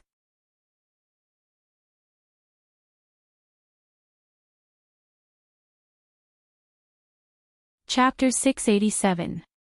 For a moment, Yi Er wanted to drown in Jiang Zhao's gaze. It was as soft as the morning sunlight with golden edges. She wanted to throw herself into his arms in public, but then she remembered her family's teachings, to be dignified and reserved. She held herself back and pouted. I'm so obedient. Is there a reward? Jiang Zhao bowed his head on Yi Er's neck and said in a hoarse voice, yes. When they arrived in City Ji, the car sent by the Pei family came to pick them up. It was a black and domineering nanny car. No sound could be seen from the outside. The driver opened the door for them politely. In order to show their respect for Qin Rongfang, the Pei family sent their eldest son, Pei Xianwen, to pick them up. It was his son, Pei Jincheng, who had an accident. They all knew the purpose of Qin Rongfang's trip. Pei Xianwen's attitude was a bit cold, but he was still respectful to Qin Rongfang. Jiang Zhao roughly described the Pei family to Yi Er on the plain. Their ancestors were officials in the Qing dynasty. At their peak, they had thousands of fields of grain and thousands of pawnshops. They were very rich. Later, when the country declined, the Pei family's foundation was restored due to the strict ancestral system. Instead, they became more and more prosperous in the troubled times. It was not until the domestic movement and the struggle for ownership of land that they truly declined. But the Pei family had always been business-minded. At the beginning of the domestic movement, they had been transferring their property abroad. Although a lot of it was later confiscated, it did not affect their slow rise after the private ownership of land. At that time, the ancestral house of the Pei family was very popular, but the damage was not serious. After the private ownership of land, the old master of the Pei family bought the ancestral house and renovated it. Jiang Zhao said that if he went back to Jiangzhou next time, he would take her to see Jiang Rui's snow garden. It was a large house left by the grandfather of the Wen family. It was built with various styles of villas according to the family's preferences. But Snow Garden was different from the ancestral house of the Pei family. The Pei family had a very ancient Chinese-style building. In Yi Er's mind, the ancestral house should be like the ancient yard of the Qin family. The Qin family's antique yard looked very rich at first glance. She always felt that there was a deep cultural heritage in it, as if everything was a cultural relic. But when she arrived at the ancestral house of the Pei family, she still gave it a fierce shock. Compared with the Pei family, the Qin family's facade was too low-key. There was a tall and majestic roof with a plaque hanging on the lintel. The words, Pei Residence, were written fiercely and majestically. The vermilion lacquer door looked like the ancient palace doors on TV. There was a bronze tiger ring on the door. The two stone lions at the entrance revealed their ferocious glints and were awe-inspiring. The bluestone steps went up layer by layer. After a few steps, there was a thick and wide doorsill that was about a foot high. This facade was much bigger than the Qin family's. Yi Er was startled for a moment. He felt that they weren't going to enter a mansion. Were they going to enter a prince's mansion or the imperial palace? The thick red lacquer door opened with a creak. A middle-aged man in his 40s nodded his head. His movements were slow, and he didn't seem too eager. He was just being polite, neither servile nor overbearing. Yi Er crossed the threshold and the middle-aged man said to Pei Xianwen, "Sir, old master said that he's waiting for guests in Qin Garden." Pei Xianwen said, "Prepare some snacks and tea. I'll bring them over." The middle-aged man retreated. "I'll go now." Yi Er knew that the Qin family had many rules. But seeing the way the servants of the Pei family spoke to their master, he suddenly felt that he had entered another Qin family. He felt tied up and extremely uncomfortable. Jiang Zhao didn't seem to be uncomfortable. He pulled on Yi Er's hand and asked in a low voice, "Do you know why grandfather wanted to arrange Fei Yu's marriage with the Pei family?" Yi Er didn't dare to speak too loudly, so she stretched her neck and leaned against Jiang Zhao's ear. She cupped her hands and whispered, "He's so rich." Jiang Zhao shook his head. Grandfather loves Fei Yu dearly. Even if it's a business marriage and he has to find a suitable match, he won't sacrifice Fei Yu for money. The Qin family doesn't lack money. Then why? Yi Er didn't understand.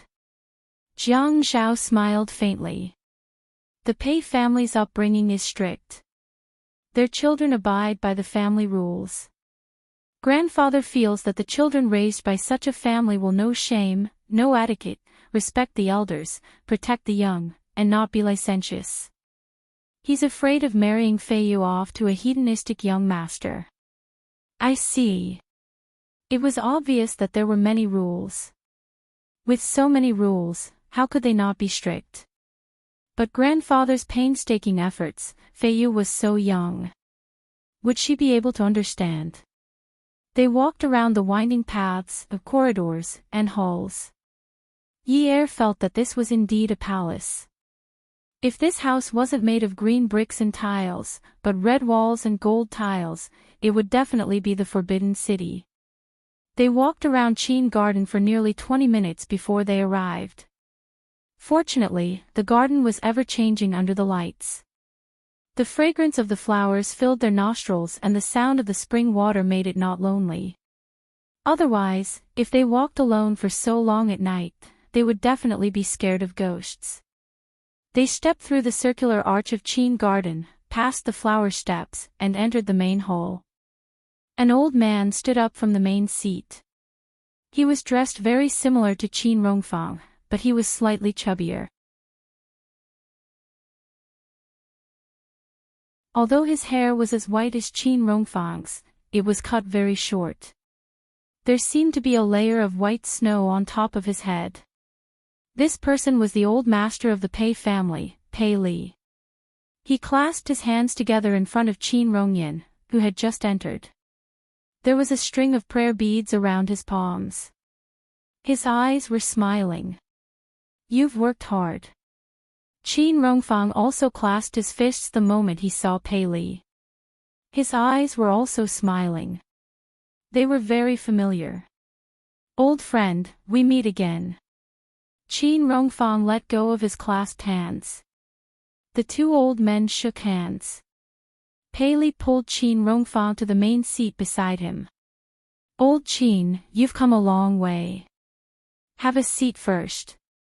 Then he walked back to his seat and sat down. Qin Rongfang said, "I was afraid to disturb you." "What are you saying?"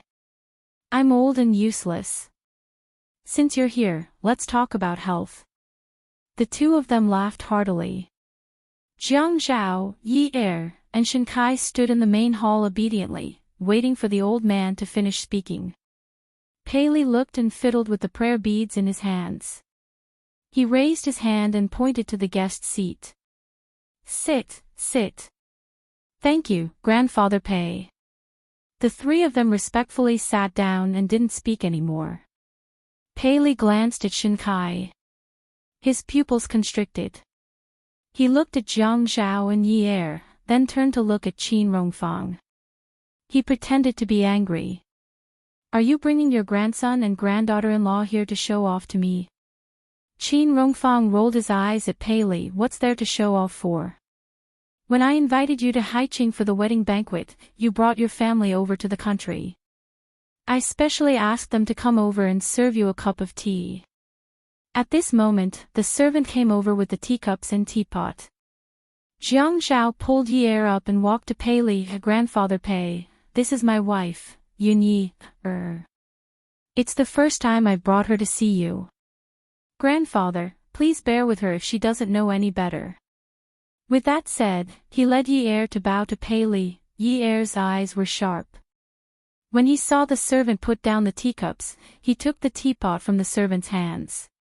Just like in the Qin family, he filled the two teacups on the main seat with water. Then, he handed the teapot back to the servant. He gave the first cup of tea to Pei Li and smiled faintly. "Grandfather Pei, have some tea." Okay. Ha. Pei Li took the teacup from Yi's hands and blew on the lid. Yi passed Qin Rongfang's tea over. "Grandfather, have some tea." Pei Li looked at Yi and smiled at Qin Rongfang. "You said you weren't here to show off. It would be strange if you weren't here to show off in front of me, someone who doesn't have a granddaughter-in-law. Look at your smug face." Qin Rongfang said, It's okay. You'll definitely have a granddaughter-in-law soon." Shen Kai knew that he couldn't go up and say anything at this time. Otherwise, he would ruin the atmosphere. However, it was a little awkward. It wasn't until Jiang Zhao turned around and gave him a look that he sat down and continued to wait. "Old friend, you know that I'm here this time." Qin Rongfang took a sip and put down the teacup. Pei Li's smile finally couldn't disappear. It darkened. Old Qin, let's not talk about other things today. Granddaughter-in-law is here. Let's talk about something happy. Qin Rongfang gave Shen Kai a look. Shen Kai stood up and walked to the main hall. He bowed to Pei Li. Grandfather Pei, my sister didn't know how to cause trouble. Originally, my grandfather wanted to come personally to apologize, but he suddenly fell ill and couldn't come. My father is also overseas. He just received the news and is rushing over. Now, I'm the eldest brother in the family. I hope Grandfather Pei can forgive me. Shen Kai bowed again. It was a very deep bow. Pei Li's fingers moved faster and faster. Seeing Shen Kai's gaze become sharper and sharper, Yi Er was nervous about the atmosphere. He secretly wiped the sweat on his forehead. I think it's better to handle this matter impartially. Pei Li gritted his teeth as he said this. Shen Kai's back trembled. He straightened up and looked at Pei Li earnestly. Grandfather Pei, the Shen family didn't educate Shen Xian well. We feel very guilty. Shen Xian should be punished for this matter, but she's still young. There are many opportunities for her to change. Since this mistake was caused by her, no matter what happens to Jincheng in the future, she should be the one to take care of him. The Shen family is willing to give a dowry of hundreds of billions to let Shen Xian marry Jincheng. Bastard!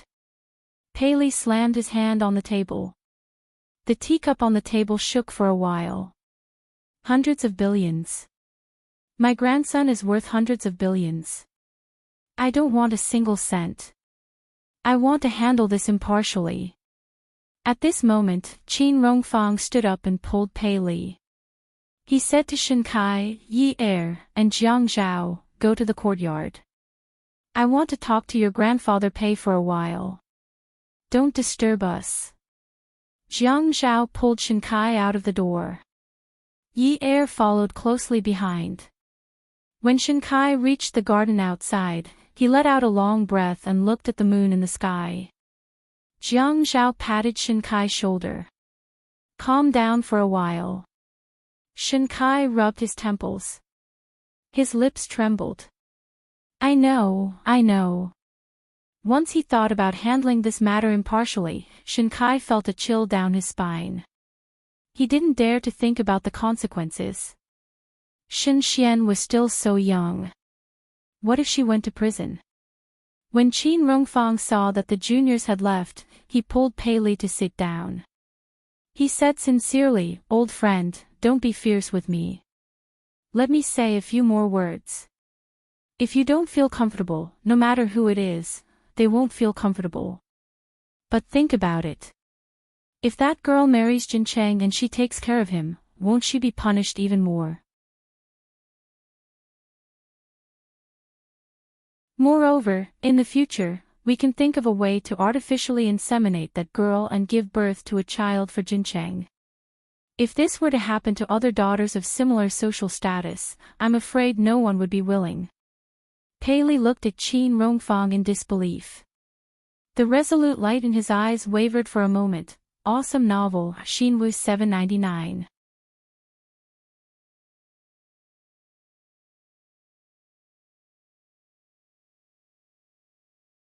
Chapter 688. Shen Kai, Jiang Zhao, and Yi Er stood in the garden for almost an hour. Later, a servant went out of Qin garden, but Qin Rongfang and Pei Li didn't come out from the main hall. It wasn't until a series of footsteps came from outside the arched door of Qin garden that the three of them looked in the direction of the sound. Shen Xian. You little b*****. Yi Er heard Shen Kai gritting his teeth and choking on his sobs. Then, his gaze fell on the woman who was being hugged by the three servants. Even though he knew that Shen Xian was the #1 beauty in Haiqing and had seen some blurry photos of her, he had never had a face-to-face interaction with her. Although Yi Er was also a woman and Shen Xian was a little messy at the moment, Yi Er was still stunned by her beauty. She had a thin sweater draped over her shoulders, and her long black hair reached the middle of her back. Skinny jeans wrapped around her long, straight legs, and a pair of shallow high-heeled silver spring shoes elongated the instep of her feet, making her legs look even longer. Her beautiful eyebrows were as soft as water, her nose was straight but not sharp, and her chin was small but not overly sharp. Her face was like a wintersweet that suddenly bloomed in the snowy north, a cluster of peonies that suddenly bloomed in a place where wildflowers covered the mountains, or a bunch of clear lotuses that suddenly appeared in a place filled with hibiscus. There was always a kind of beauty that stood out from the rest and immediately distinguished her from others. It was unforgettable. When Shenxian saw Shinkai, her eyes suddenly welled up with tears, and she suddenly had an urge to take pity on her.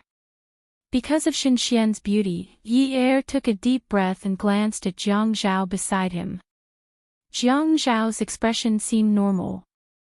Shenxian pulled Shenxian into his arms and scolded fiercely, "You troublemaker, are you the F*King reincarnation of Sun Wukong? You won't stop until you poke a hole in the sky, will you?" When Shenxian entered Qin Garden, Yi Er did not notice that her eyes were red and swollen, which meant that she had not cried. But at this time, she fell into Shinkai's arms, tightly clutched the back of Shinkai's clothes, and burst into tears. She gasped for breath, as if she could not catch her breath. "Brother, brother, brother." Shenxian's heart clenched.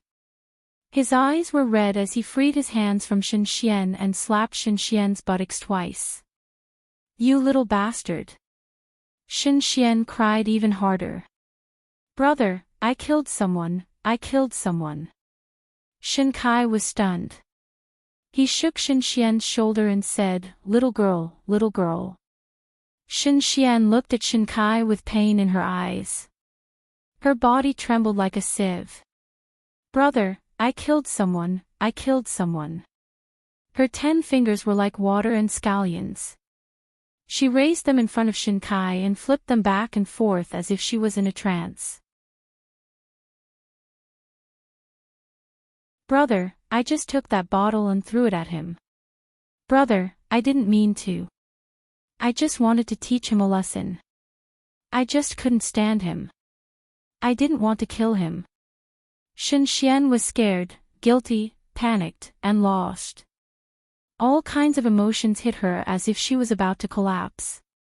Her eyes were hazy and unfocused. "Brother, he just fell down in front of me. Brother, he is only 26 years old. He is still so young. His life is over. Brother, I killed someone.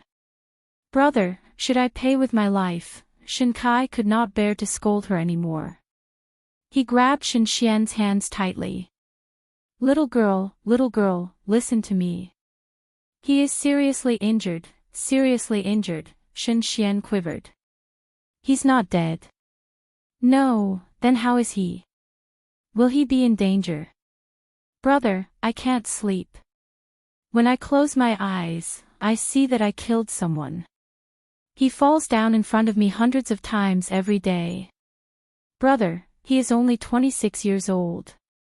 Shenxian had not cried since the moment she heard Shinkai. She had been holding it in. But when she saw Shinkai, all her panic, uneasiness, guilt, and self-blame had a place to go. She was crying and pleading. It was as if she was a different person from her usual self. Yi Er thought that if she had a brother like Shinkai, how good would it be? How good would it be? Even if she was slapped countless times and called a little bastard countless times. Jiang Zhao's gaze did not fall on the Shin siblings like Yi Er. Instead, he looked into the hall. Paley looked at the scene in the courtyard. He clenched the prayer beads in his hands so tightly that his fingernails turned pale. Qin Rongfang stood at the side and sighed. Paley turned around and walked back to the main seat. Qin Rongfang followed him. If what that girl said is her true thoughts, it means that she is not a bad person. She knows how to feel guilty and knows that she has done something wrong. She is not like many children who only know how to ask their family members to think of ways to not go to jail. Paley did not want to think this way. But as Qin Rongfang said, If Jean Cheng became a vegetable, his life would be over. Shen Xian was the murderer. She should take care of Jean Cheng to atone for her crime. Qin Rongfang nodded. How old is she? I'm afraid she is scared out of her wits. How can she lie at this time? Yes. Paley said to the servant beside him, Shan, go and call them in. Everyone else in the hall was sitting in their seats. Shen Xian was the only one standing there. She was all alone, like a beautiful hibiscus flower with an unstable foundation that had bloomed on a bare mountain wall. When the wind blew, it would be uprooted or cut in half at the waist. Yi Er felt sympathy for her, but could only watch quietly. Jiang Zhao told her to watch more, to experience, to feel, and to understand. Eggmen followed. When Shen Xian threw the bottle at Pei Jincheng, she must not have thought that such a big thing would happen. It takes two to tango. If Shen Xian was really looking for trouble, her guilt today would be too fake. But if she was not, then Pei Jincheng should also be at fault. But Pei Jincheng also did not think that he would attract Shen Xian's bottle and become a vegetable. Endure everything. Not be angry. Not complain. Learn all these. Paley looked at Shen Xian, who had calmed down after leaving Shen Kai's arms. His tone was cold. Do you know that Jean Qing is now a vegetable? I'm sorry. Shen Xian said in a low voice, I am willing to accept the punishment of the law. Shen Kai was so angry that he wanted to stand up immediately, but Jiang Zhao held him down. Paley frowned. He did not want to, but he still said it. If I asked you to take care of Jean Qing for a lifetime, would you be willing? Shen Xian suddenly looked up. A lifetime? Yes, if I asked you to marry a vegetable to atone for your sins, would you be willing? Shen Xian only felt that her ears were buzzing, and the pictures in her mind were all over the place.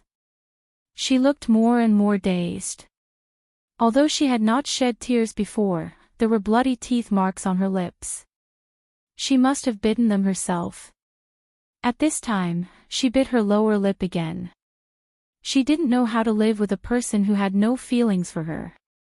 However, this was a 26-year-old man who was so handsome that the women in the nightclub shrieked in shock. He was a high-spirited man with a prominent family background. Just because she didn't like what he said, she knocked him over with a bottle, ending his glorious life forever. Paley looked unhappy and snorted. You still don't want to?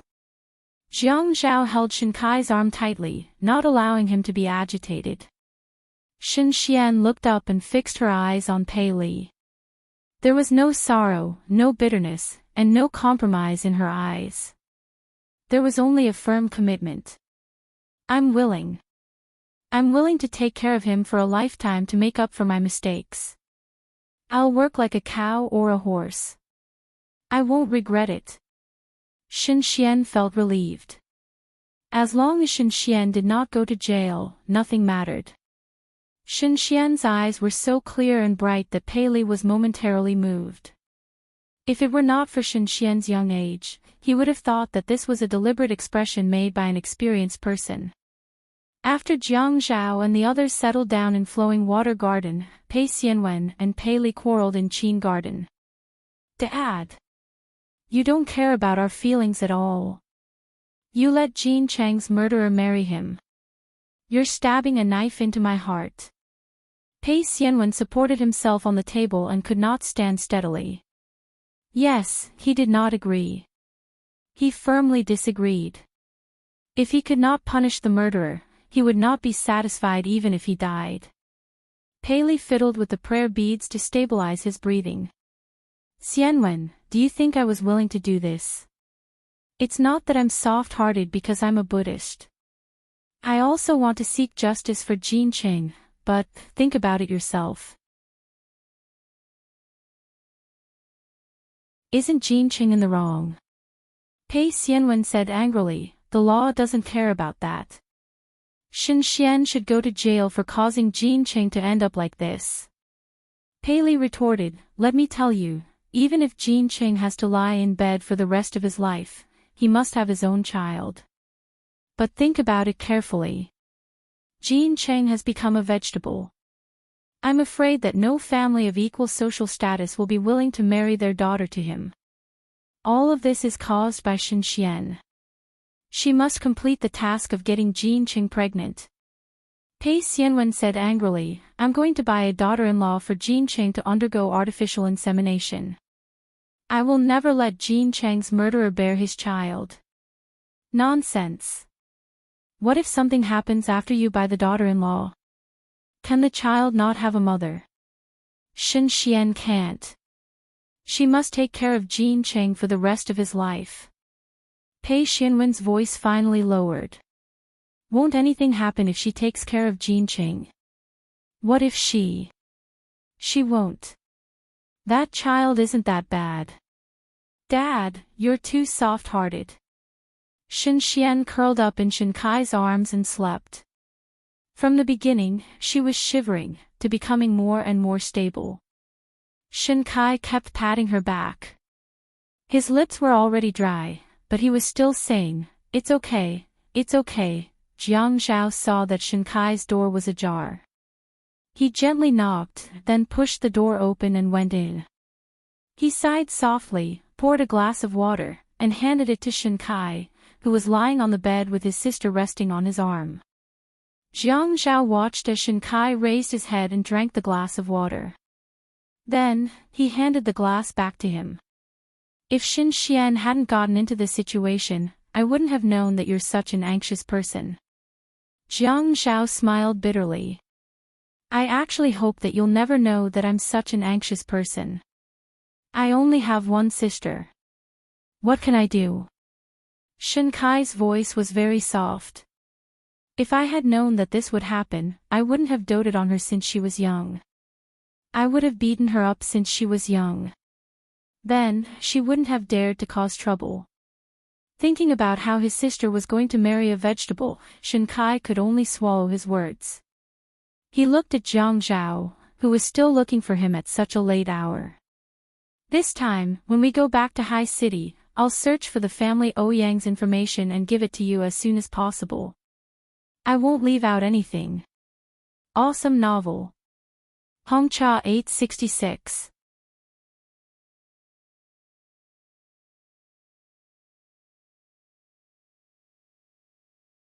Chapter 689. Jiang Zhao smiled embarrassedly. Looking at how you're working so hard for Shen Xian, why do I feel like I'm taking advantage of her when she's down? How can that be the same? Shen Xian is my sister. The Shen family owes her a favor. I can't possibly not repay it. Shen Xian wanted to pull his arm out and let Shen Xian sleep on her own. However, when he moved, Shen Xian couldn't help but be startled. Then, in a daze, she reached out and grabbed onto his clothes tightly. Jiang Zhao pressed his palms together. Don't move.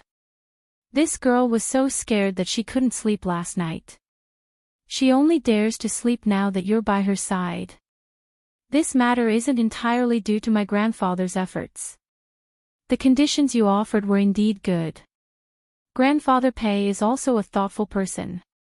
He didn't make such a decision to give anyone face. If he wasn't willing, I think that even if we talked our heads off, it wouldn't have worked. Jiang Zhao, you're always like this.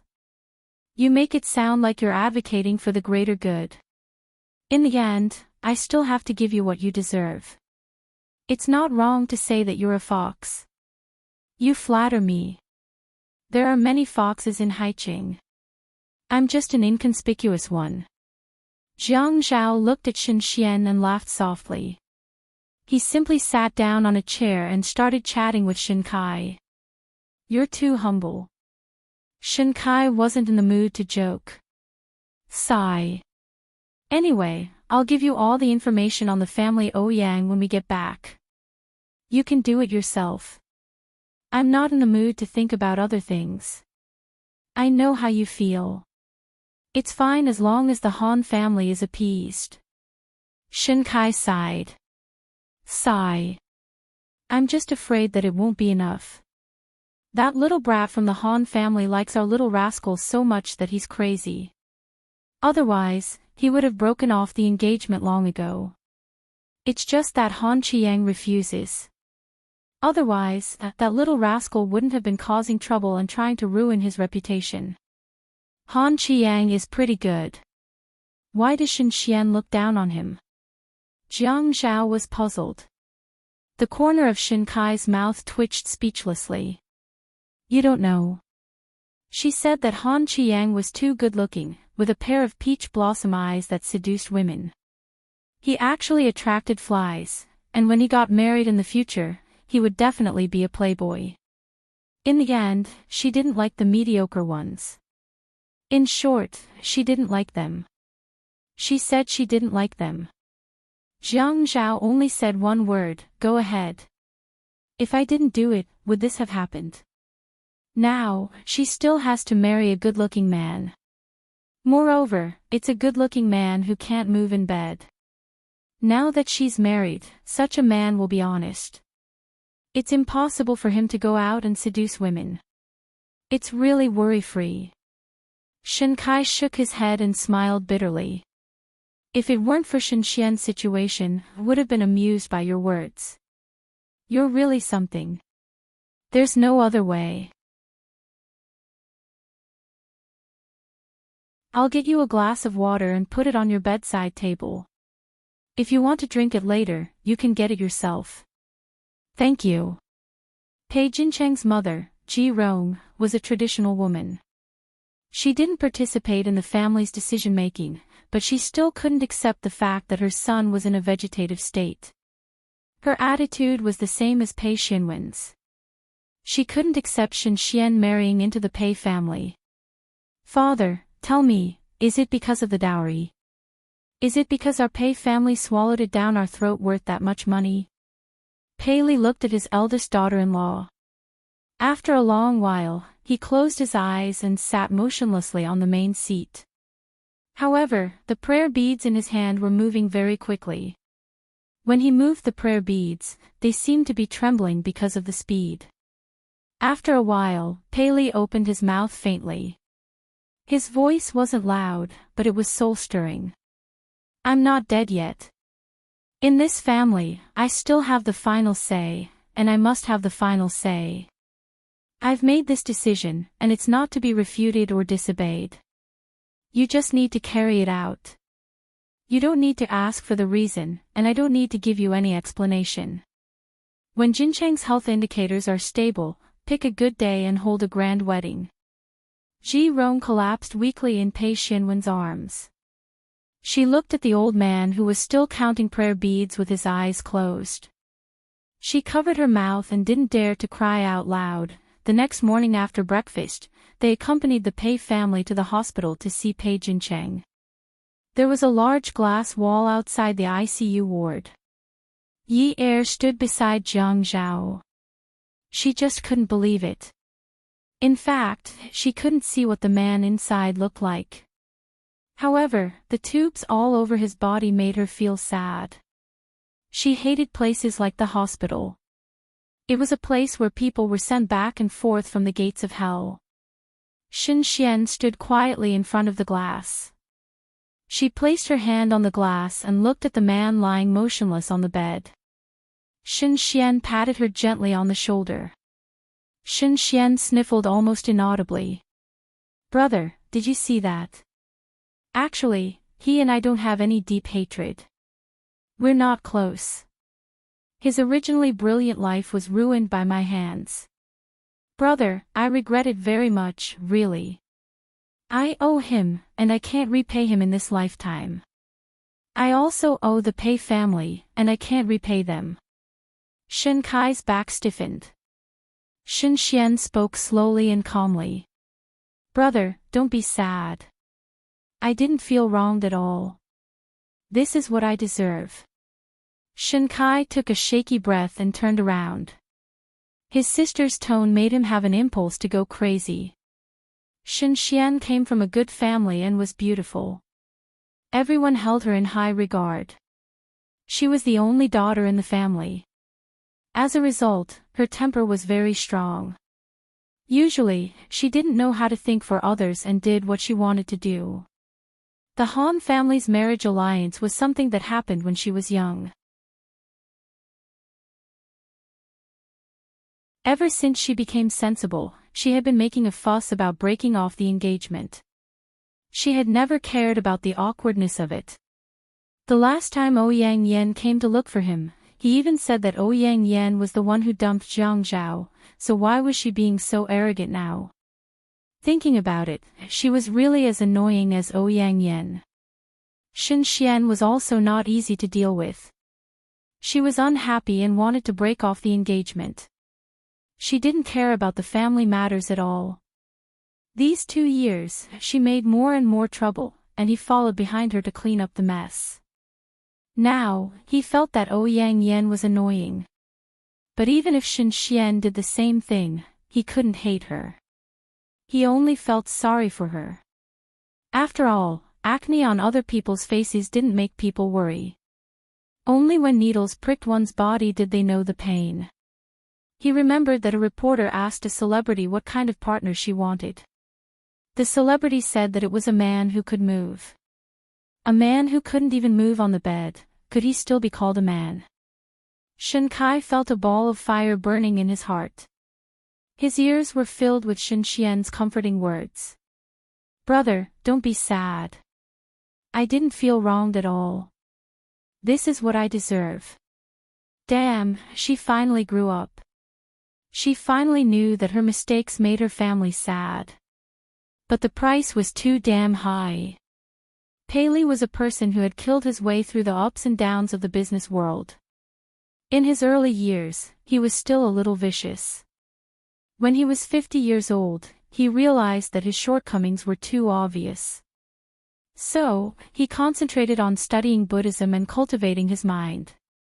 So, after 50 years old, although his methods were not as fast and ruthless as when he was young, there was still strength in his softness.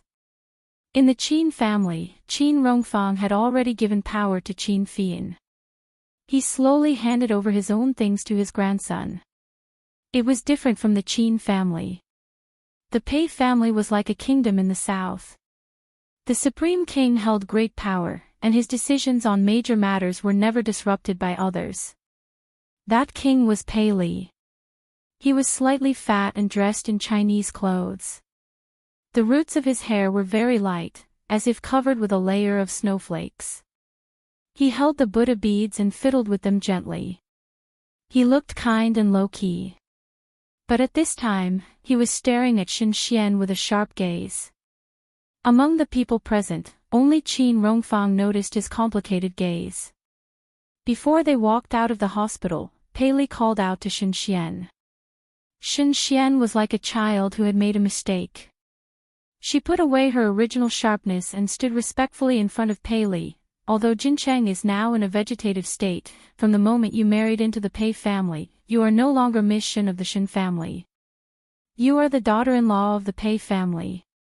Everything that originally belonged to Jincheng should be taken care of by you. This is your responsibility and obligation. Do you understand? Shen Xian raised her head and clenched her fists tightly. She looked at the old man who was fiddling with the Buddha beads. She was afraid, but she nodded firmly. I will do my best. I hope grandfather will nurture me. If I do anything wrong, I hope grandfather will forgive me. Pei Li seemed to be satisfied. Okay. With a sound, he walked past Shen Xian and walked out. Shen Xian knew that from this moment on, her life was no longer surnamed Shen. She wanted to live for someone else. When she lowered her head, 2 drops of water fell on the floor. It was like a big splash. She raised her hand to wipe her eyes and walked out resolutely. Yi Er and Jiang Zhao returned to Haiqing. Both of them were immersed in their own work. Jiang Zhao had asked Zhua how to use his connections to find a retired soldier to be Yi Er's bodyguard. He couldn't stop Yi Er from working, but safety was the most important thing. Yi Er had to work. She had to work. She couldn't always rely on Jiang Zhao. Now, her entire family was dependent on Jiang Zhao. To be honest, even if Jiang Zhao raised 20 more people, her family could still afford it. She knew that Jiang Zhao had 2 very profitable companies. This feeling was very strange. In the past, it wasn't very strong. Jiang Zhao liked to use the method of raising her to show his male chauvinism. However, after Zhou swiped more than 3 million yuan from her card, Yi Er was completely enraged. If Zhou had spent her own money, it would have been fine. However, it was all Jiang Zhao's money. Even if it was work, Yi Er still couldn't do without Jiang Zhao. She thought carefully about the business advice that Xiaoye had told her before. In the end, she told Jiang Zhao to find out if there were any talent shows. It would be best if it was a national Latin dance competition or a celebrity's national Latin dance competition. She needed a dance partner. This way, her dance studio could provide contestants and teachers. Anyway, her teachers were very qualified. They weren't just for show. If she could become famous, she could become a judge in the future. She could rely on her name to make a living. Jiang Zhao quickly found a program for her. However, it wasn't a provincial program. It was a city program. This way, the viewership ratings would only be limited to the province. However, since it was her first time in the industry, it was a very good treatment to be able to be listed on the TV station. When Yi Er was fully immersed in her work preparations, Jiang Zhao felt that Yi Er had suddenly come back to life. She wasn't dead like before. Instead, it was as if another layer of petals had bloomed. It was very dazzling. Seeing Yi Er like this, Jiang Zhao was a little touched. He then asked Qin Fian to come to his office. Fian, in another 4 months, you should invest in a program at the provincial TV station. It's the same as the Dance Forest that TV station 2 is doing now. It's not convenient for me to do it personally. I'll pay for it. Let Yunyi bring her people to participate first. Of course, the champion must be guaranteed to be Yunyi. After 2 rounds of this, she can become a judge in the future and raise her status. Brother, I realize that this method is a little similar to how Qiu Xiaoye became famous. Qin Fian sat on Jiang Zhao's desk and smiled mischievously. Why did you mention Xiaoye? There were so many ways to become famous. Only Qiu Xiaoye was allowed to use that method to become famous. Moreover, he didn't think there was a problem. Qin Fian said meaningfully, Brother, you actually know that Qiu Xiaoye is with Yichen, right? I only found out a while ago. He hid it for a long time. When I asked him, he didn't allow me to tell anyone. I don't know what he's thinking. Jiang Zhao glared at Qin Fian. I'm talking to you about serious matters now. I'm talking to you about serious matters too. Qin Fian turned sideways and looked at Jiang Zhao, who was going to get the file. He said earnestly, you have to know that sister-in-law is not Qiu Xiaoye. Qiu Xiaoye is Yichen's underground prostitute. Sister-in-law is your legitimate wife. You can't make sister-in-law the center of attention like Qiu Xiaoye. Jiang Zhao felt that Qin Fian was really pedantic. He had thought it through now. Yi Er's fame wouldn't affect him much. Why not? Yunyi is still young. She wants to show her value. She feels that this process is very happy. I think she should take advantage of the enthusiasm now to pursue her dreams. Qin Fian's ability to add fuel to the fire was increasing day by day. And then, after she becomes famous, will you let people talk about your wife at tea parties and after meals? He snorted. Brother, you're not such a generous person. Let me tell you, when you go on those shows to dance, look at what those women are wearing.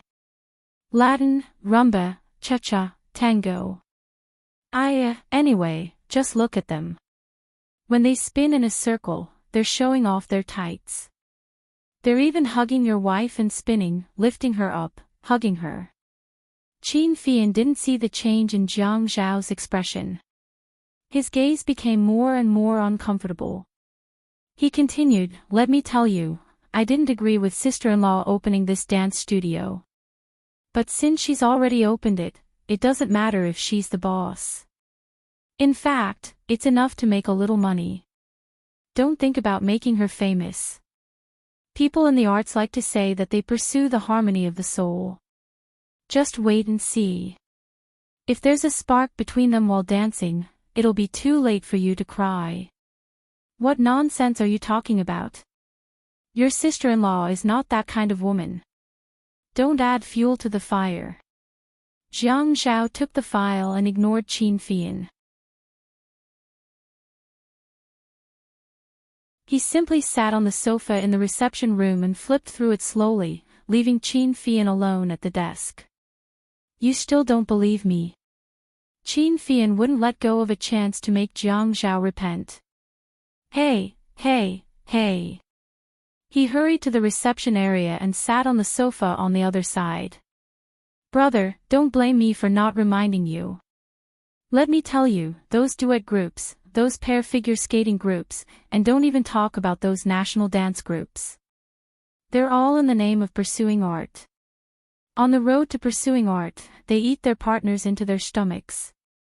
The people I'm talking about in this field are quite a lot of people who get married and have extramarital affairs, right? Beauty novel, Songshu 566.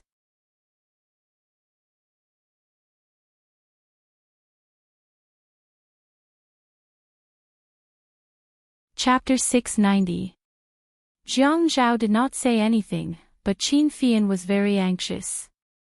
Don't talk about office romance. Love can develop over time, let alone a man and a woman hugging each other and doing some difficult moves. I asked you to hug a beautiful woman and practice dancing for a few hours every day. Try it. Don't you have any reaction at all? Fine, you don't have any reaction now. You have sister-in-law. Qin Fian deliberately helped Jiang Zhao. But what about before you had sister-in-law? Do you dare to pat your chest and say that you definitely wouldn't have any reaction? Let me tell you, in order to practice those wonderful dances, sometimes you need to do some difficult moves, such as throwing, lifting, or large spins.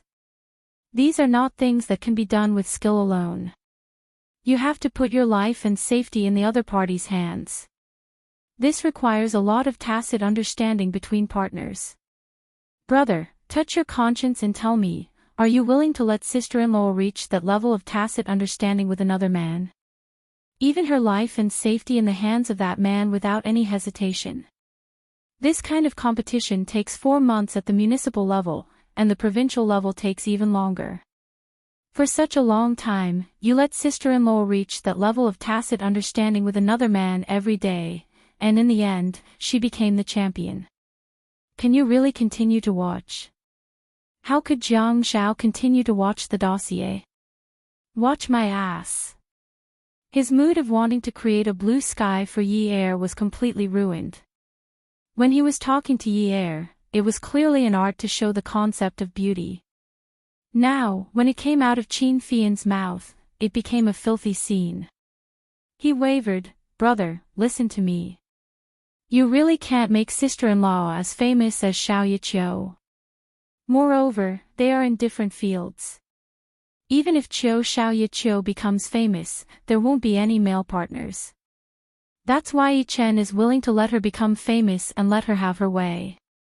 But how can sister-in-law do this kind of competition dance alone? You like to keep everything to yourself.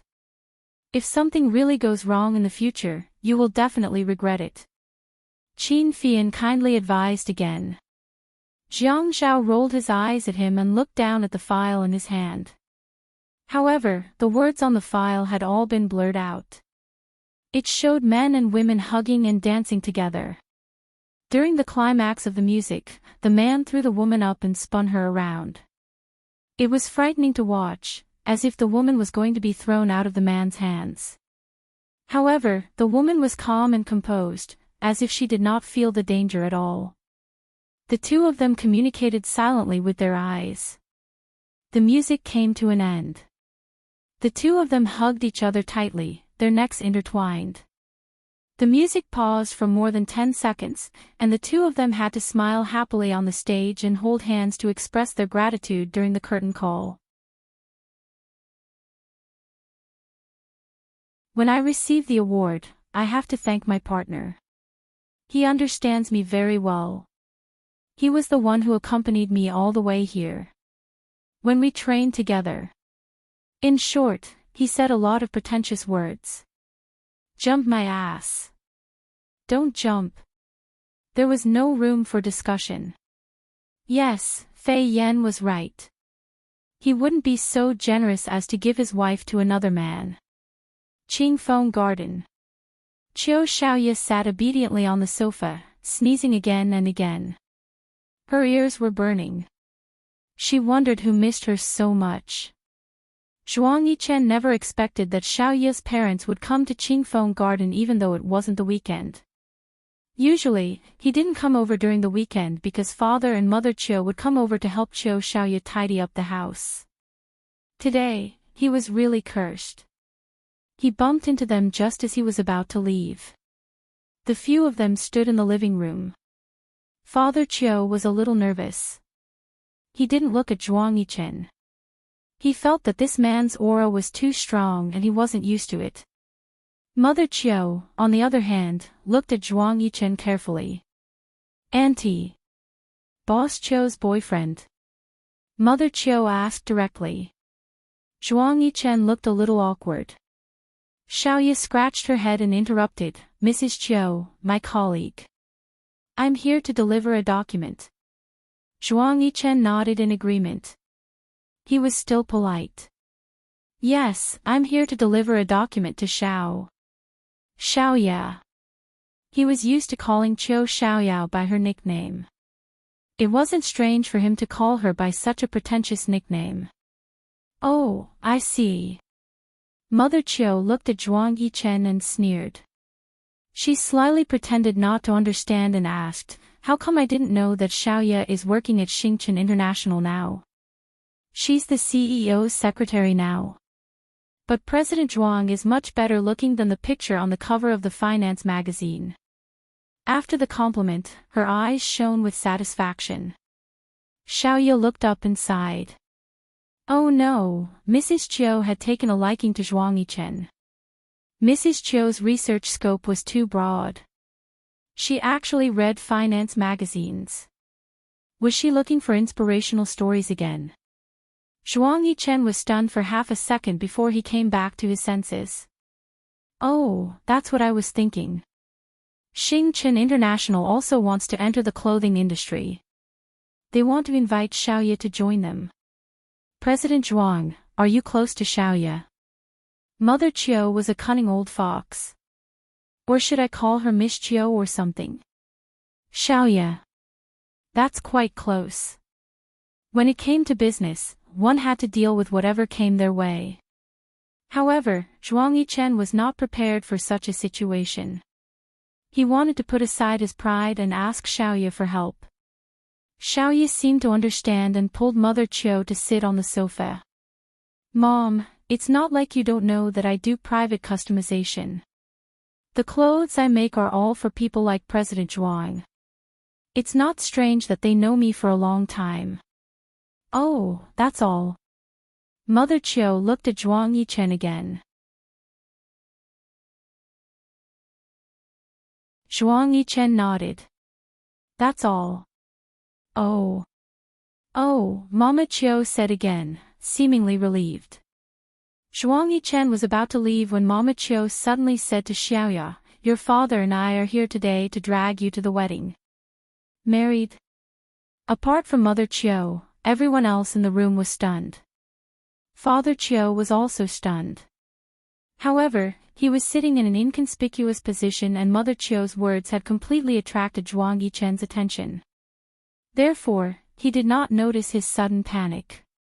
Mother Chio acted as though she did not see Zhuang Yichen. Since you are always looking down on this and that, I will make the decision. Xiaoya felt that she had 8 lifetimes of bad luck to have provoked such a difficult mother. She was not old, but her mother, who had nothing to do, actually racked her brains every day to find a man for her. Mom, I've said it before. I don't look like I lack a man. Mother Chio comforted her calmly and said earnestly, Yanji, I told you that I look like I lack a son-in-law. I am in a huge debt now. Who would want me? Do you think I have hundreds of thousands of yuan? Do you think I can get it just by casually searching my bag? Mother Chio suddenly said.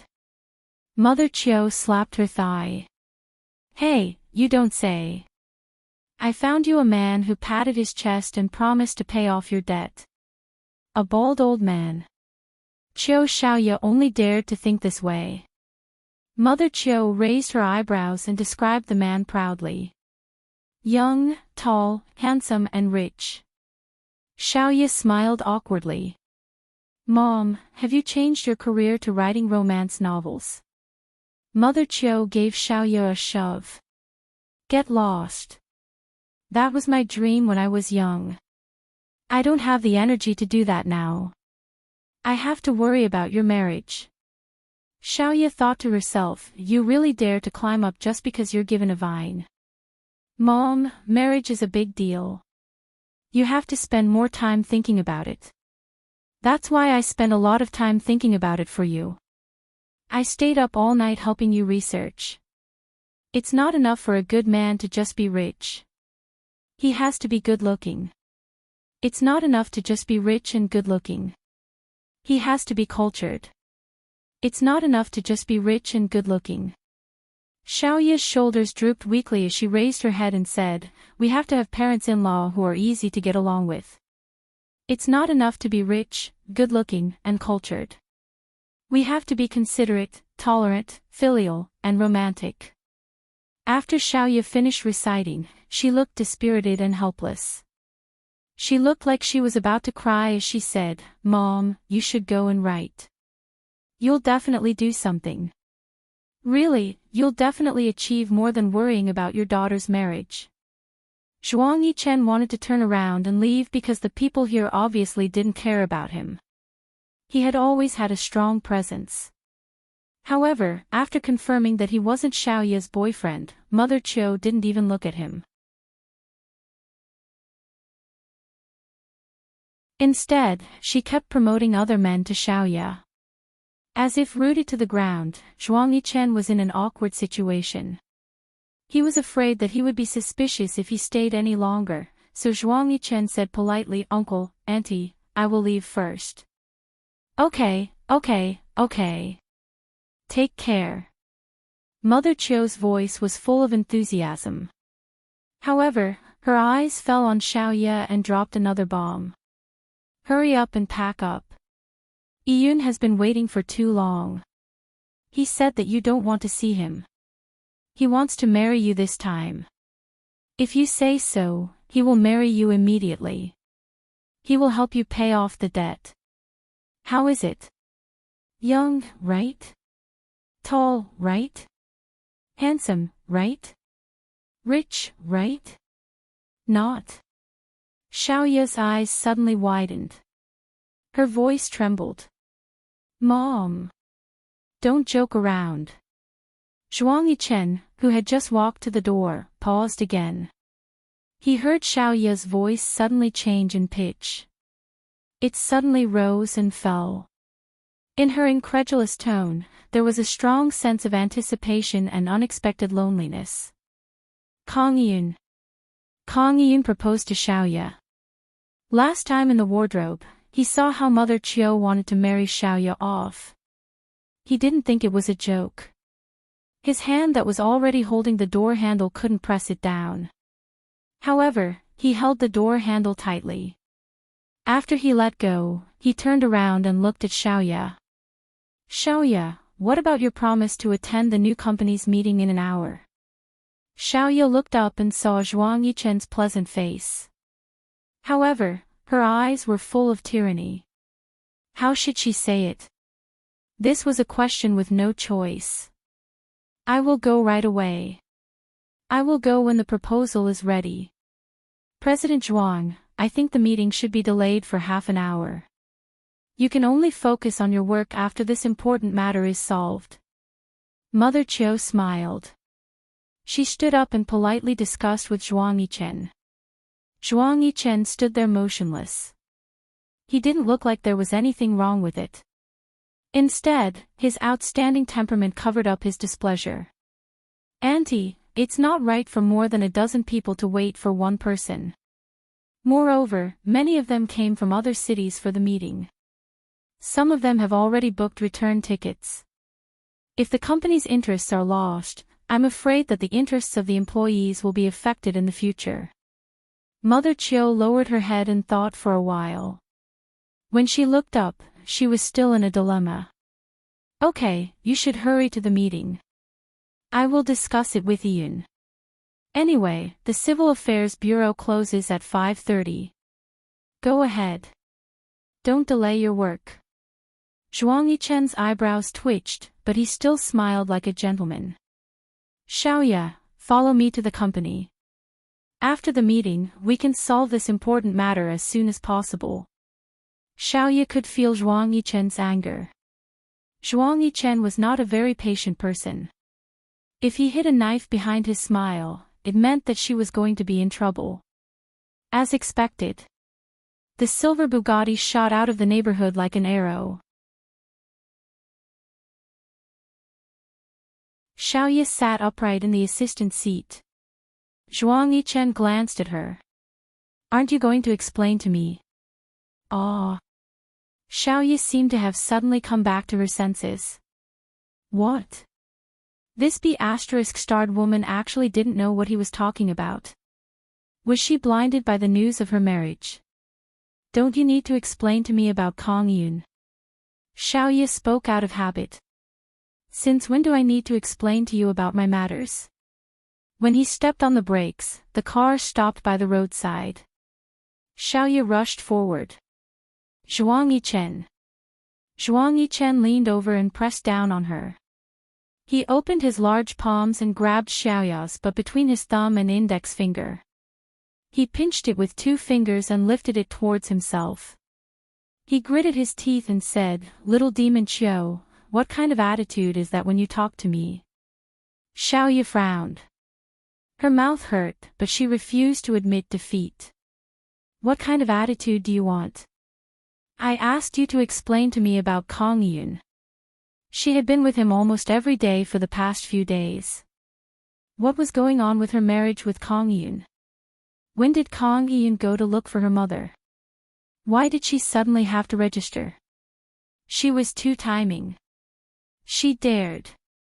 I said I don't need to explain. Why should I explain to you? I won't explain to you. Good, good. Very good. Zhuang Yichen angrily opened the car door beside Xiaoya and released the seatbelt. Get out of the car. Xiaoya was stunned for a moment. Zhuang Yichen's slender eyes turned into blades. He was already sitting upright and shouted, "Get out of the car." Xiaoya let out a long breath. She closed her eyes and opened them. She glared at Zhuang Yichen and pushed the car door open. Just as her feet touched the ground, Zhuang Yichen's voice sounded ruthlessly. "Little demon Qiu, you'd better not provoke me. You can't afford to provoke me. You can settle Kong Yun's matter yourself. Otherwise, I won't let any of the scum related to you off." Xiaoya's back trembled. A gust of cold air froze her spine. When she clenched her fists, her breath was trembling. She turned around and glared at Zhuang Yichen. She gritted her teeth and said angrily, "Zhuang Yichen, you're getting more and more involved now. You've really stretched your hands too far. We've already agreed not to interfere with each other's business." The man leaned back in his seat. The sunlight shone on him, and his handsome face was sharp. His eyes were cold as he looked at the traffic coming and going in front of him. He directly ignored Xiaoya's words of not interfering with each other and parting on good terms. He sneered coldly, with a spirit that looked down on everything. "Oh, my hands are long. I can stretch them as long as I want. What can you do? What can Kang Yun do?" Xiaoya suddenly regretted. Why did she think that Zhuang Yichen was a good prostitute? Why did she think that he was a good person? He was a bastard. Beauty novel, Xinwu 799. You're tuning into the LoveLore Library YouTube channel. We're so grateful for your support, and don't forget to subscribe to join us on this incredible journey through captivating stories. Your generosity through donations truly makes a world of difference, as it's the primary source of revenue that allows me to expand and enhance this channel for you. Thank you from the bottom of my heart for being a part of this adventure.